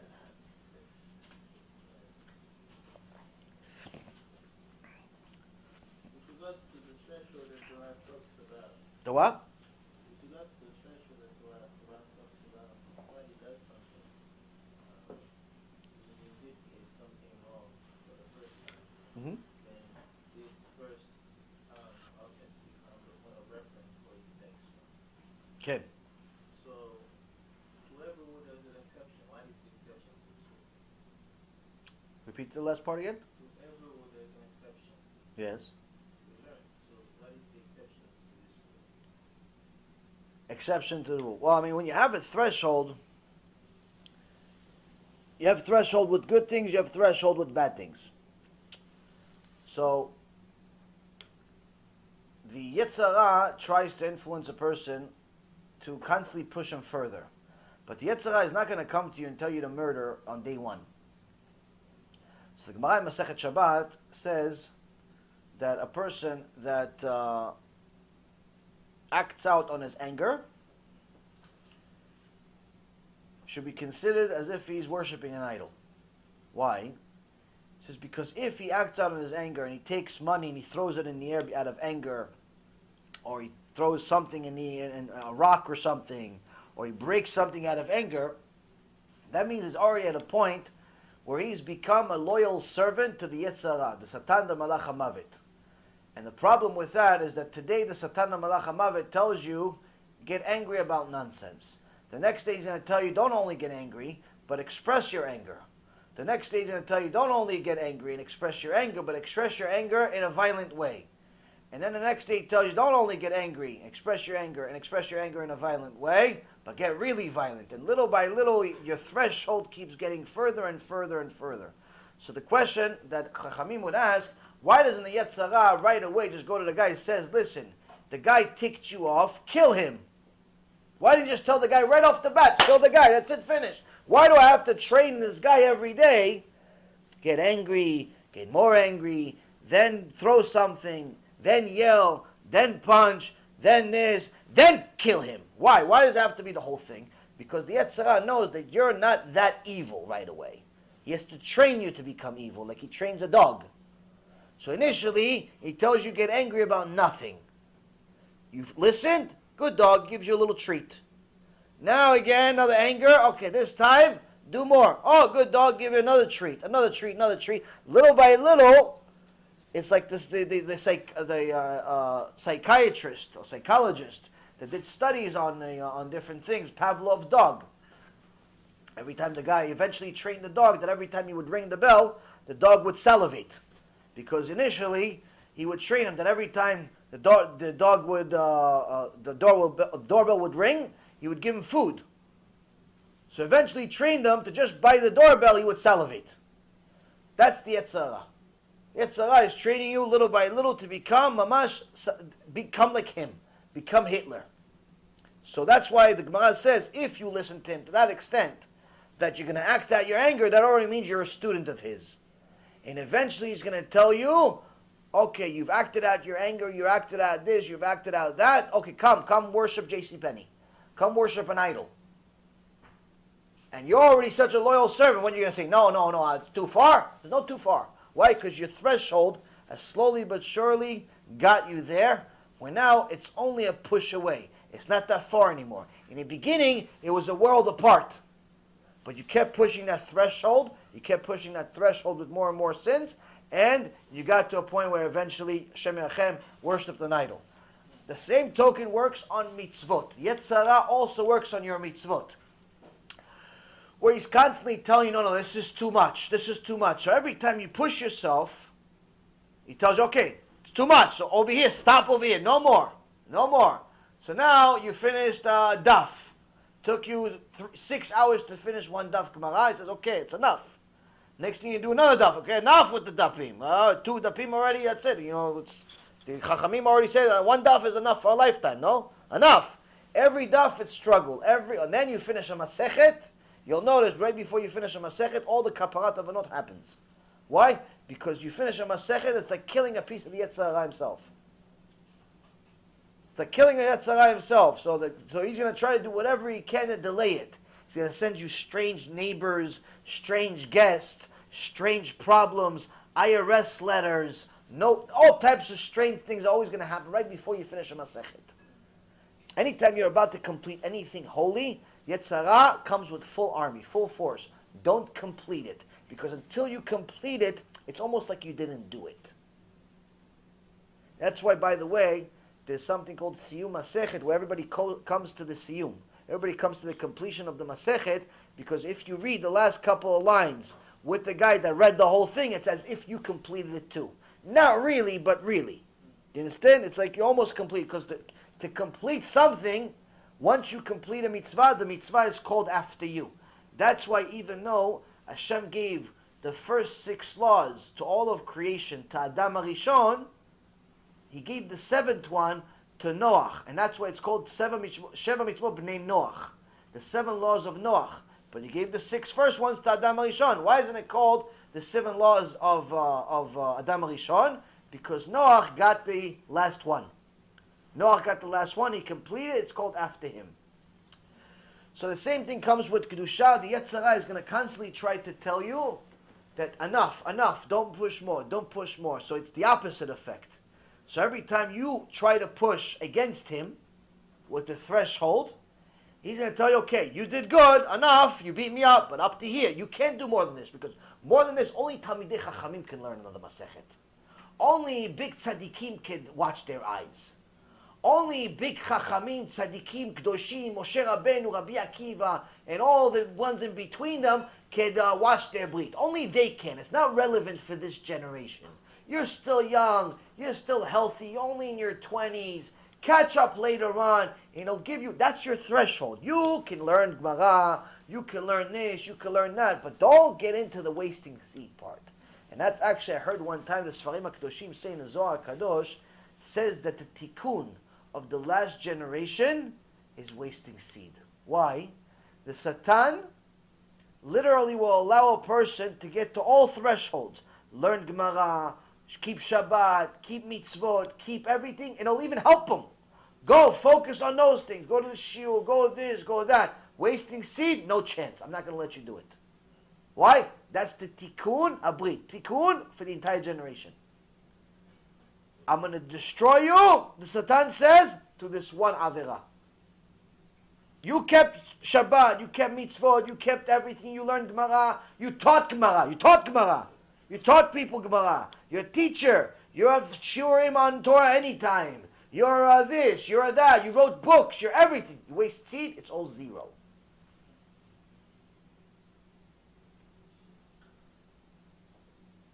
To that extent, the Satan even helps certain people do everything else. Focus on that. Focus on writing books.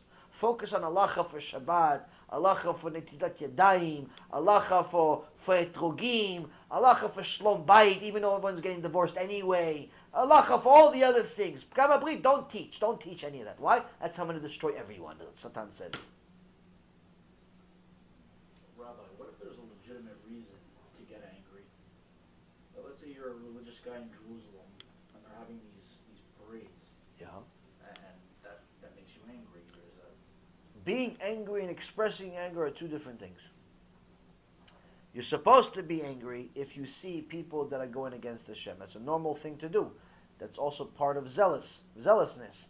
But to express anger in a physical way is not allowed. That already turned that mitzvah into an avera. You have no permission from the Torah to become violent as a result of your anger. No permission from the Torah. So even though they're disgusting, filthy human beings that are enemies of Hashem, you still have no right and no permission from the Torah to kill them, to touch them, even to do anything to them. Yeah, but how do you stop things like that from happening? You bring more kedusha to the world. A lot of people want to, have, their own protesting against them. If you can arrange a civil protest where you're going to be civil and non-violent, that's one thing. In reality, most protests end bad. That's why the big chachamim, you're never going to see them at those protests. What do? They tell themselves and their students, stay home, learn Torah. Why? The only way to beat the tum'ah of the world, the impurity of the world, is by bringing Kedusha to the world. That's the only way. Having a protest against them is not going to help you anyway. It's not going to help you. You want to have certain people that are wasting their time anyway, go protest against it, go ahead. But if you're a Talmid Chacham, you have no permission to go to such a place. Either way, even if you go to a protest and you want to yell and you want to scream and you want to have these big signs and so on and so forth, and you have permission from your Rav to do it, you still are never ever going to get permission to touch anyone. Never. You're still never ever going to get a permission to curse anyone or curse even at all. Why? Because we learned yesterday from the Torah, Gemara Masechet Shabbat, page 33a, talks about how a person could literally lose 70 years of blessings that were decreed for him in Shemaim with a single curse word. So you think you're doing a mitzvah by saying, hey, you, beep, beep, beep, beep. You think you're doing a mitzvah by insulting the guy. In reality, there's no mitzvah. There's no mitzvah at all. It's actually an averah. You're destroying yourself. It's like drinking poison and expecting the other guy to die. Doesn't work. So, the way to fight the tum'ah of the world, the homosexuality, the intermarriage, the chilul Hashem, the chilul Torah, all of this stuff is by bringing more kedusha to the world. Use your time to learn Torah, publicize Torah, finance Torah. That's how you beat it. Anything else, show me one source that tells me it's the right thing. This doesn't exist. You're not going to see Rav Ovadia show up at one of those protests. Why? Because he's learning Torah. You're not going to see Rav Yashiv at one of those protests. You're not going to see the Rav Kanievsky at one of those protests. Of course, there are some Chachamim that had protests, but their protests were very different than the protests we have today. Their protest was to do Kiddush Hashem, to sanctify the Torah, to stand up for the Torah in the name of the Torah. Today's protest is just a bunch of people that want to beat up another guy and they have an excuse to fight. It has nothing to do with anything. It has nothing to do with Torah. It has to do with homophobia and ego. Didn't Pinchas kill somebody for something like similar to that? Yes, Pinchas followed halacha in the Torah. Gemara Masechet Sanhedrin, page 82a, says that the Pinchas saw that Zimri and Cosby were intimate, and he told Moshe Rabbeinu that isn't there an halacha that if you're a zealous person and you see a Jew in the act, not after and not a minute before, in the act, you see them in the act, while they're in the act, you see them intimate, a Jew and a non-Jew. You see them, if you're a zealous person for Hashem at all times, you're allowed to kill them. You're obligated to kill them. Moshe says, you're right, you fulfilled that mitzvah. And Pinchas ben Elazar ben Aaron HaKohen saw them in the act, and the Gemara says he killed them during the act by putting the spear miraculously in the actual, where the act was happening. Where the act, in the sex organs. And then it went to the other part of the body, killing them, and then he got the miraculous power to literally lift them like a flag and show all of Am Yisrael what's happening. Now, the Torah also says that no one ever existed like him after that. So no one has the right to do it. Number one, even if you saw somebody do such a thing, you still don't have the right to do it because you're not zealous like Pinchas. But there is such an halacha that exists, but there was a one-time case, one-time scenario that happened 3,300 years ago. Other than that, nothing like that ever happened again. Other than like that, nothing has the permission to do that. But again, it's people that believe they're Pinchas by going against homosexuals or going against other things like that. The only question that I have is that how come you're not so zealous about Chilul Shabbat? How come you're not so zealous about Chilul Hashem in other places, in other aspects? So a person can't just be zealous on one mitzvah. He has to be zealous on everything. And that's also why it's not healthy for anyone to focus on one particular issue. There's certain speakers that speak on a specific topic over and over and over and over again. Everything revolves around that one topic, and it's not healthy for them to do that, because it gets to a point where not only are they known for that particular topic in a negative way, where it's almost like obsession, but on top of it, they actually get to a point where they start hating people instead of hating the sin. So I actually heard something that wasn't really comforting at all the other day, where somebody told me, listen, one of your students is on a shidduch, but the woman wants to wear a wig, and I told him, listen, your rabbi, meaning me, he's not going to accept it. That's his thing, wigs. I said, what do you mean that's my thing, wigs? He goes, you talk about wigs all the time. I said, I talk about wigs. I don't talk about wigs all the time. Baruch Hashem, I have hundreds of shiurim that are not about wigs. But already it shows that there are certain things that certain people that didn't watch many of the shiurim and happened to only watch that particular shiurim can say, oh, that's the wig person. So it's not healthy for anyone to, Baruch Hashem, it's very easy to disprove this and to show that, Baruch Hashem, I have hundreds of shiurim not about wigs, but it's really, really important for a person not to focus on one particular thing, because that could lead to obsession, and it could start perverting your thoughts. Starts perverting your thoughts, where every time automatically you see a person with a wig, you assume they know, you assume they're reshaim, you assume they're the worst person in the world, you hate them for no reason. The person may not know. You're not allowed to hate the sinner. You have to hate sin. Unless the sinner is an intentional sinner, it's an intentional kofel, like this Yaakov guy that I told you guys from Queens, Yimach Shimo v'zichro. That guy, that's a walking chilul Hashem. That guy is a kofel. That's a alachat. It's an obligation to hate him. Obligation to hate such a person. I'm not talking about. I'm talking about just a regular Jew that's trying his best, trying her best. You're not allowed to hate them. Not allowed to. You have to love them, and you have to try to help them. Being zealous does not mean ego. Does not mean a bad thing. Being zealous means you love Hashem, and you obviously love His children. If you hate His children, you're not zealous for Hashem. You're just an egotistical person. Yeah, but Rabbi, can't you argue that there's 3 sins in the Torah, 3 cardinal sins that a person must give up his life rather than transgress? Sexual immorality is one of those. And that applies to the entire world, not just Jews.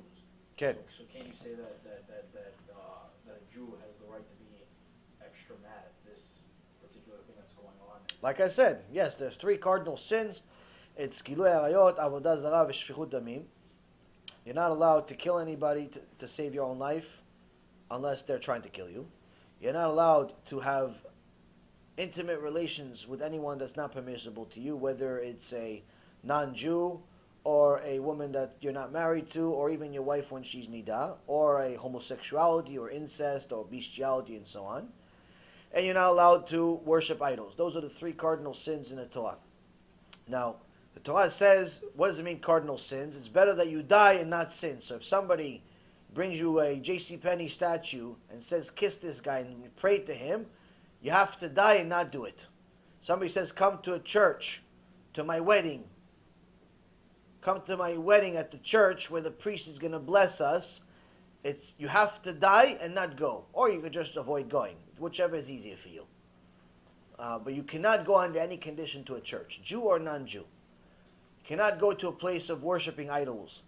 It doesn't matter whether it's a church in India or it's a church in Quebec or it's a church in New York. Makes no difference. Same thing with immorality, with sex crimes and so on. It says it's better that you die and not make the sin. Now it says to the person, pay attention what it says. It says it's better that you die and not make the sin. Not it's better you kill the guy before he sins. It doesn't give somebody else the right to kill them. Only the Sanhedrin has the right to kill anyone that goes against the capital punishment. The rest of the public has no right to deliver the capital punishment. So even if you see a guy that's homosexual, you have no right to kill him. You have no right to touch him. You have no right to even curse him. You have no right. There's you're supposed to help him do tshuva, hopefully. So, of course, it's a disgusting act. The real problem is with people that express this publicly. That, drive around with these flags and have these parades and so on. These are really, for the most part, enemies of Hashem. And it's easy to get angry at them. But still, you're allowed to be angry because they're going against Hashem. But you're still not allowed to touch them. We don't have a Sanhedrin. We're not the Sanhedrin. So we're not allowed to exercise the capital law without having the Sanhedrin that are considering all the ramifications of it and so on and so forth. So, yes, being mad means that you're a normal Jewish person. But normal person in general. But to express that anger, no permission from the Torah. No permission. Next, yeah. Rabbi, sometimes you want to be like a leopard and you want to go strong and try everything, and then you feel like you're in a treadmill, and you're not going past that, like you're trying to run, but like I was reading daily, and then I saw like David Amelech said, why are you cast down, O my soul? Why are you disquieted within? And I felt like that was, it was like, I'm not in the spiritual place that I want to be. Yes. So I was thinking maybe there's a way to open merit somehow, things that you can do to be able to get siyata dishmaya to move Yes. forward. There are things, some of them I've talked about before, and some of them is the rest of this Mishnah. One thing that a person can do to get a few things to get siyata dishmaya, to get special assistance from heaven, is number one is to learn a lot of Torah and push their body to the limits. Don't ever say you're too tired to learn Torah. If you could learn another 2 minutes, learn 2 minutes. If you could learn another 5 minutes, learn 5 minutes. Show Hashem that you want it. Show Hashem that it's like gold to you. Don't say, okay, if you still have 15 minutes in you before you go to sleep, don't say, you know what, I'm just going to lay down and relax for a little bit and then go to sleep. No, you should. If you really want Torah, you're going to push yourself until you can't go anymore. That's really what someone who learns Torah wants to do. That's number one. So, to push yourself is number one. Show Hashem that you're treating His Torah like it's treasure. Same thing with His mitzvot. Go after His mitzvot like His treasure. Second, do and support KIRUV in any way, shape, or form. Once you show Hashem that you care not only about His Torah, but also about His children, you treat His children in a way that, like you treat your children, take care of them, you help them do tshuva, you save their lives, Hashem will give you special merits to such an extent that when you pray for something, Hashem says, you say it, I'll do it. KPTA. So he writes in the book of Jeremiah, says, Im tavi akal mizolel KPTA. If you bring a precious person that used to be a luggard, you'll be like my mouth. Meaning, I created the world with words, and you'll be the same. So, doing KIRUV is extraordinary way to get siyat dishmaya, better than anything else I've ever seen, and anything I've ever heard of. Obviously, giving tzedakah as much as you possibly can, being helpful with people, working on your midot, mesirut nefesh in general, pushing yourself to the limits. Those are a few things that can help you as far as general things. More specific things have to do with this Mishnah, have to do with being an eagle, have to do with being a deer, have to do with being a lion. Those other animals specify other things that we can work on, other character traits that we can work on of the eagle, of the lion, of the deer, and so on. These specific characters are what's going to help us get this special siyata dishmaya, the special assistance from heaven, by pushing ourselves to be like them. Having those things. Now, B'ezrat Hashem, we'll talk about next week. What else? Rabbi, they say that a Jew that doesn't keep Shabbat is worse than a murderer. Okay. The question is, how come then a Jew does not have to give up his life to someone puts a gun in your head and says violate Shabbat, you're allowed to. But if it's worse than murder, which is one of the 3 cardinal sins, you have to give out. Why don't you have to give up her life. Very good question. Hamim asked the same question and said that one of the cardinal sins is don't murder. So if somebody says, kill this guy or we'll kill you, you have to die. Can't kill the other guy. But if they tell you violate Shabbat or we'll kill you, you violate Shabbat. Why? Or if, let's say, for example, if somebody's sick, you want to take him to save their life, you take him to the hospital, it's a mitzvah to violate Shabbat. Why? First off, when you violate Shabbat, to go save a life, it's not that you violate Shabbat. You perform the mitzvah because you are helping a person live longer so they can keep more Shabbat. It's not that their life is more important than Shabbat. It's that the Shabbat is so important, you want them to live for longer so that they keep more Shabbatot. So you put Shabbat on hold temporarily in order to get them out of danger for, however long it's going to take you to get them out of danger, 15, 20 minutes, an hour, 2 hours of violating Shabbat or whatever it is to get to the hospital. Once they're out of danger, you go back to keeping Shabbat instantly. Your rest of the Shabbat goes back to normal. Your Shabbat is only put on hold. It's not canceled. Why? Because you're trying to save their life, because the Shabbat is so important that it's better off to put your Shabbat on hold in order for you and them, in order to keep more Shabbatot. So that's, in essence, when you are actually violating Shabbat, which really is not violating Shabbat, in order to save a life. Pikuach nefesh, it's called. Now, in regards to somebody telling a person, violate Shabbat or we'll kill you, if they're doing it just, it's you and one person tells you, violate Shabbat or I'll kill you, then you're allowed to violate Shabbat for, in essence, the same principle. The same principle of pikuach nefesh, you're saving yourself, you're putting it on hold for the sake of keeping more Shabbatot in the future. But, a very big but, if they're doing it in public, meaning there are other people there that see it, and he says, violate Shabbat or we'll kill you, you have to die. In fact, even if he says violate the min'ag, any min'ag, that's a valid min'ag of our forefathers, violate this min'ag or we'll kill you, and there are other people watching, you must die, even for the min'ag. Why? Because then it's a chilul Hashem. Then it's a chilul Hashem, you're not allowed to desecrate Hashem's name, it's better off you die than desecrate Hashem's name. So, this is worse than all sins. Now, in essence, here we see that it's not so pashut. It's not so simple that for this yes, for this no. There's more details to it. Yes, Lashon Hara is more evil than all of them. Yes, because Lashon Hara is just purely doesn't give you any pleasure whatsoever, whereas the other things do give you pleasure.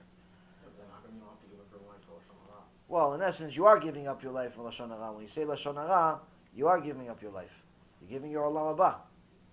The Rambam Posek LaHalacha, and he says somebody that says Lashon Hara, it's can potentially have Lashon Hara, but that's assuming he only has, he only said it, rarely.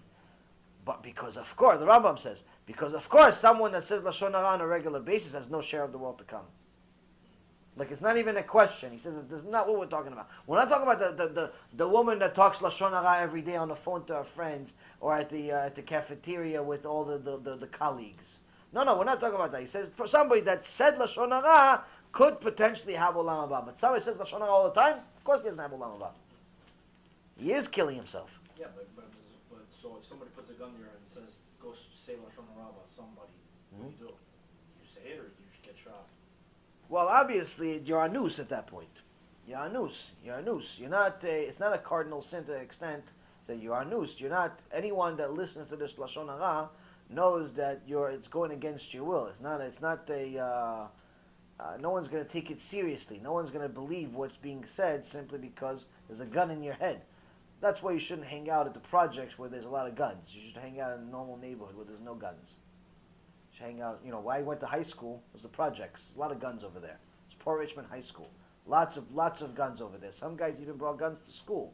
Don't hang out over there. Hang out where you hang out, which is Baruch Hashem, a much better neighborhood. There's no guns. No one's going to put a gun to your head and tell you to say Lashon Hara. And most people that have guns, they don't know what Lashon Hara is either. That's true. Next question. Ask questions that matter to your life, not hypothetical. Going back to the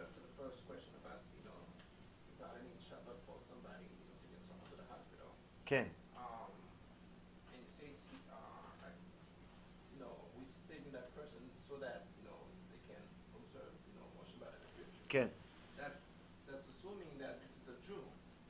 Like, Ken. A kosher Jew. You save a life of a Jew, yes. Now, What if it's a non-Jew? Yeah. What if it's a non-Jew? Okay. Chazaku Baruch. Or a Jew that worships idols. Chazaku Baruch. So the Yalkut Yosef says that if it's a Jew, of course you have to save their life. If it's a non-Jew, you still should save their life, because chas v'shalom, even though you're not obligated to the same extent, you still need to do it, because chas v'shalom, other people see that you're not willing to violate Shabbat for non-Jews, then they're not going to violate Shabbat for you.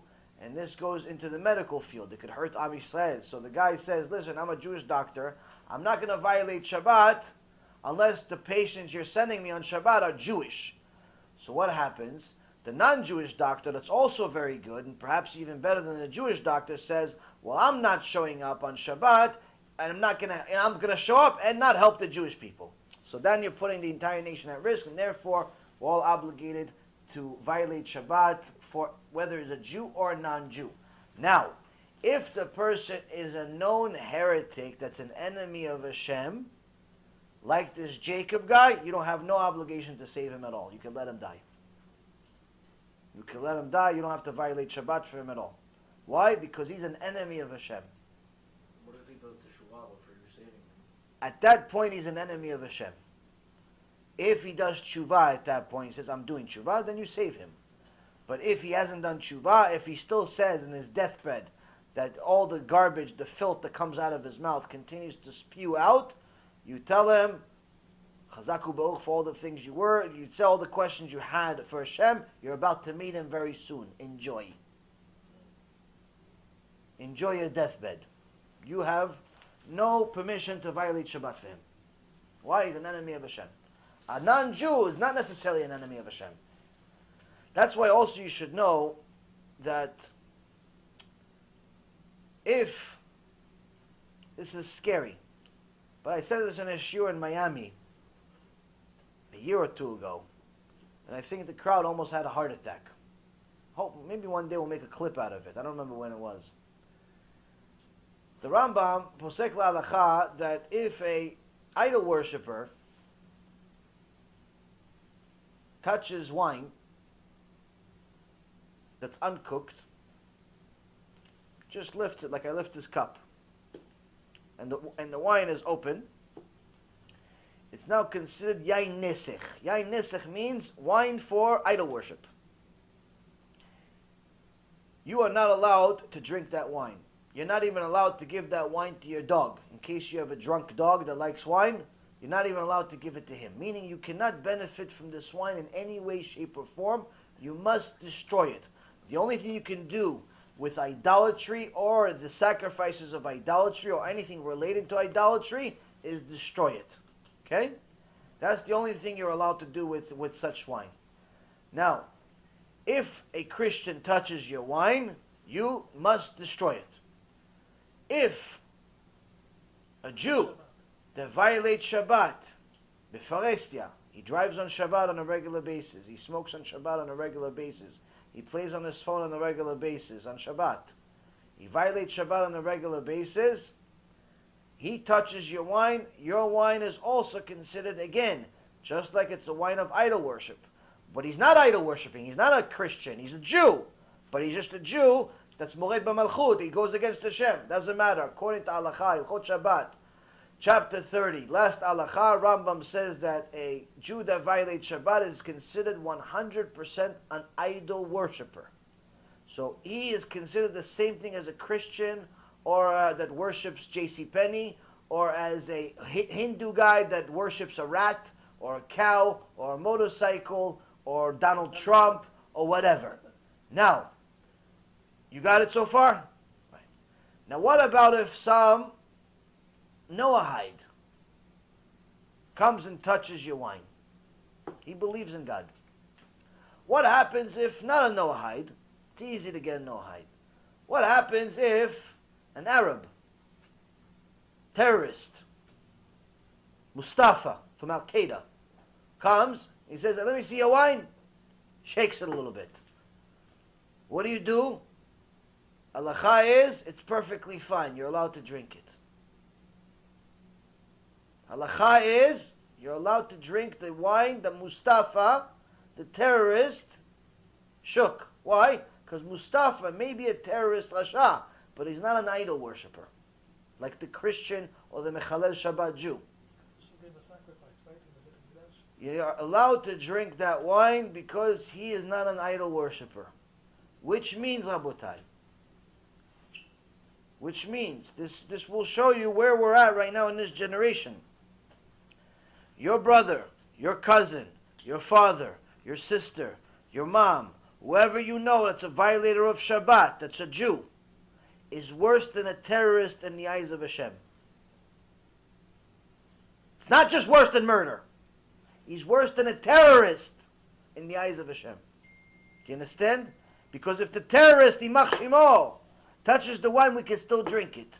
But if the Mechalel Shabbat touches it, we can't drink it.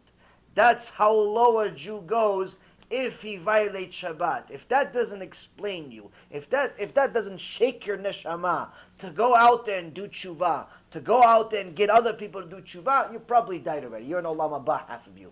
You're not here. You're not alive. There's something wrong with you. Because to me, when I heard this the first time, it shook my neshama. Shook my neshama. Why? To say that a murderer is worse than a mechalel Shabbat, it's true. A murderer, according to the Torah, is worse than a mechalel Shabbat because the 4th commandment and the 10 commandments is chilul Shabbat. The 6th commandment, it's murder. So we know based on weight, we know based on the sin and so on, and based on the punishment of a mechalel Shabbat has no share of the world to come, and the punishment of a murderer, he still has a share of the world to come. He has Gehenom, but he has a share of the world to come. So we see based on the punishment that murder is not as bad as chilul Shabbat. But that is still tough to grasp. Why is it tough to grasp? Because how many of us really know murderers? And if you know him, why are you hanging out with him? Why are you hanging out with murderers? What's the matter with you? Eventually you're going to become a murderer then. But how many of us know Mechalel Shabbat? You don't invite the murderer to your dinner. You don't invite the murderer to your kid's birthday party. You don't invite the murderer to play chess with. You don't invite him. But the Mechalel Shabbat, come, achi, I love you. Come, bring your kids. My kids will play with your kids. Let's do it. Let's start something together. So if you really care about this Mechalel Shabbat, tell him, achi, I love you, but you're worse than a terrorist right now, according to Hashem. I love you. I'm telling you now because to me, I love you. Hashem also loves you, but your status right now is worse than Al-Qaeda. Why would you want to stay that way? Why would you want to torture your neshama that way? What did the neshama do to you that you're torturing her so much? Do you understand? So this is the type of stuff that Jews need to understand. You know somebody that's a Mechalel Shabbat, help him. Don't let him stay a spiritual terrorist. Don't let him stay a spiritual terrorist because that makes you a terrorist. You let them stay that way, you're a terrorist just like them. Now, if you can't convince them, or you don't have the ability, or you don't have the boldness, or whatever it is, I'll do it. Just send them my lecture, and make sure they watch it. And one idea that had special siyat nishmaya, and then I'll let you guys go home, because I know all of you guys are tired. One idea that I think is brilliant, that I recommend for everyone to do, that one of my students, Baruch, from Georgia, actually reminded me of and told me about, that he's doing it now. It's mamash a brilliant idea. You want people to do tshuva? You have to understand, they where you used to be. They're where I used to be. Meaning, they're at a place right now where you tell them, listen to this rabbi, automatically they have like a do not enter. They have already an alarm in their mind. Rabbi, not interested. So you send them a shiur Torah, they're already not interested. You tell them a shiur Torah that's 3 hours, like, what do you want to kill me? Just kill me instead. Just kill me instead. So what do? What's the trick? Now, to give them a CD, not everyone's going to listen to a CD. To send them a link with a short lecture, not everyone's going to listen to it. So what do? What do you do when you have a special event for your daughter? What do you do when you have a special event for your son? What do you do? You have a party, right? Have a party. Have a weekly party in your house. Guys, every week, Tuesday night, live at my house. What are you doing? We're going to have food, we're going to have burgers, we're going to have this, we're going to have that. Everything. Yeah, come in. You want beer? I'll get you beer. You want this? I'll get whatever. Spend the money, so I won't pay you back. Get everybody to come and set up a screen. Live shiur Torah, Yaron Reuven. You get people amped up every Tuesday night, every Wednesday night, every Sunday night. You get people to come watch the shiur Torah together. Why? Because now, leavdil, but it's like they watch games together. They watch football together. They watch basketball together because people like the crowd. So now if the crowd watches the shiur Torah together, they're like, oh, we're doing this together then. We're like in this together. This is like, we're like the same. Even though he has a kippah on already and I'm not there yet, still we're like together. You make a thing out of it. You make a thing out of it. You can start at your house. You can move it to the Beit Knesset. Have every week, not once in a blue moon. Once in a blue moon doesn't work. Try to do it every week, even if it's just you and your wife at first. And it's you, your wife, and there's one person that comes. Just like a shiur Torah. When we first started the shiur, there was more. Then there's less. There's more. Then there's less. It goes up and down, but just keep going, keep going, keep going. Make it a thing. At least once a week, bring guests to your house and get them to watch shiur Torah together. Why? Because this works. Because now you're doing it together. We're in this thing together. Now they feel bad not coming. What about the cost of the hot dogs and the bamba and the beastly and all that stuff? Gemara Masechet Beitzah, page 16a. Gemara Masechet Rosh Hashanah, page 16b. Both of them say the same thing. Any money you spend on mitzvot, Hashem pays. Any money you spend on mitzvot, Hashem pays. You give money for KIRUV, Hashem pays. You actually do KIRUV yourself. You invite people to your house. You spend money on food. Even though you're enjoying the food also, Hashem pays. You spend money on Shabbat, Hashem pays. You spend money on holiday, Hashem pays. Why? Mi ikdimani v'ashalem. Hashem has a pasuk in the Torah that says, who did me a favor and I'll pay him back right now? Who did me a favor? I'll pay him back right now. Who? So that's important to know. This is a KIRUV strategy. It works. It works. Beseder, unless there's any critical questions, I think you guys need to get some sleep. And I also need to get to other work that I have to do today. Beseder, Baruch Hashem, it was good shiur. Thank you very much for learning with me. Baruch Hashem, we'll have another shiur on Sunday. The series, we have amazing questions about God. And then Tuesday, we have we're back to the Breslov Center to continue this Mishnah, Bezrat Hashem. And then Wednesday, we are at the other location, Bezrat Hashem. Baruch Adonai Leolam. Amen ve Amen.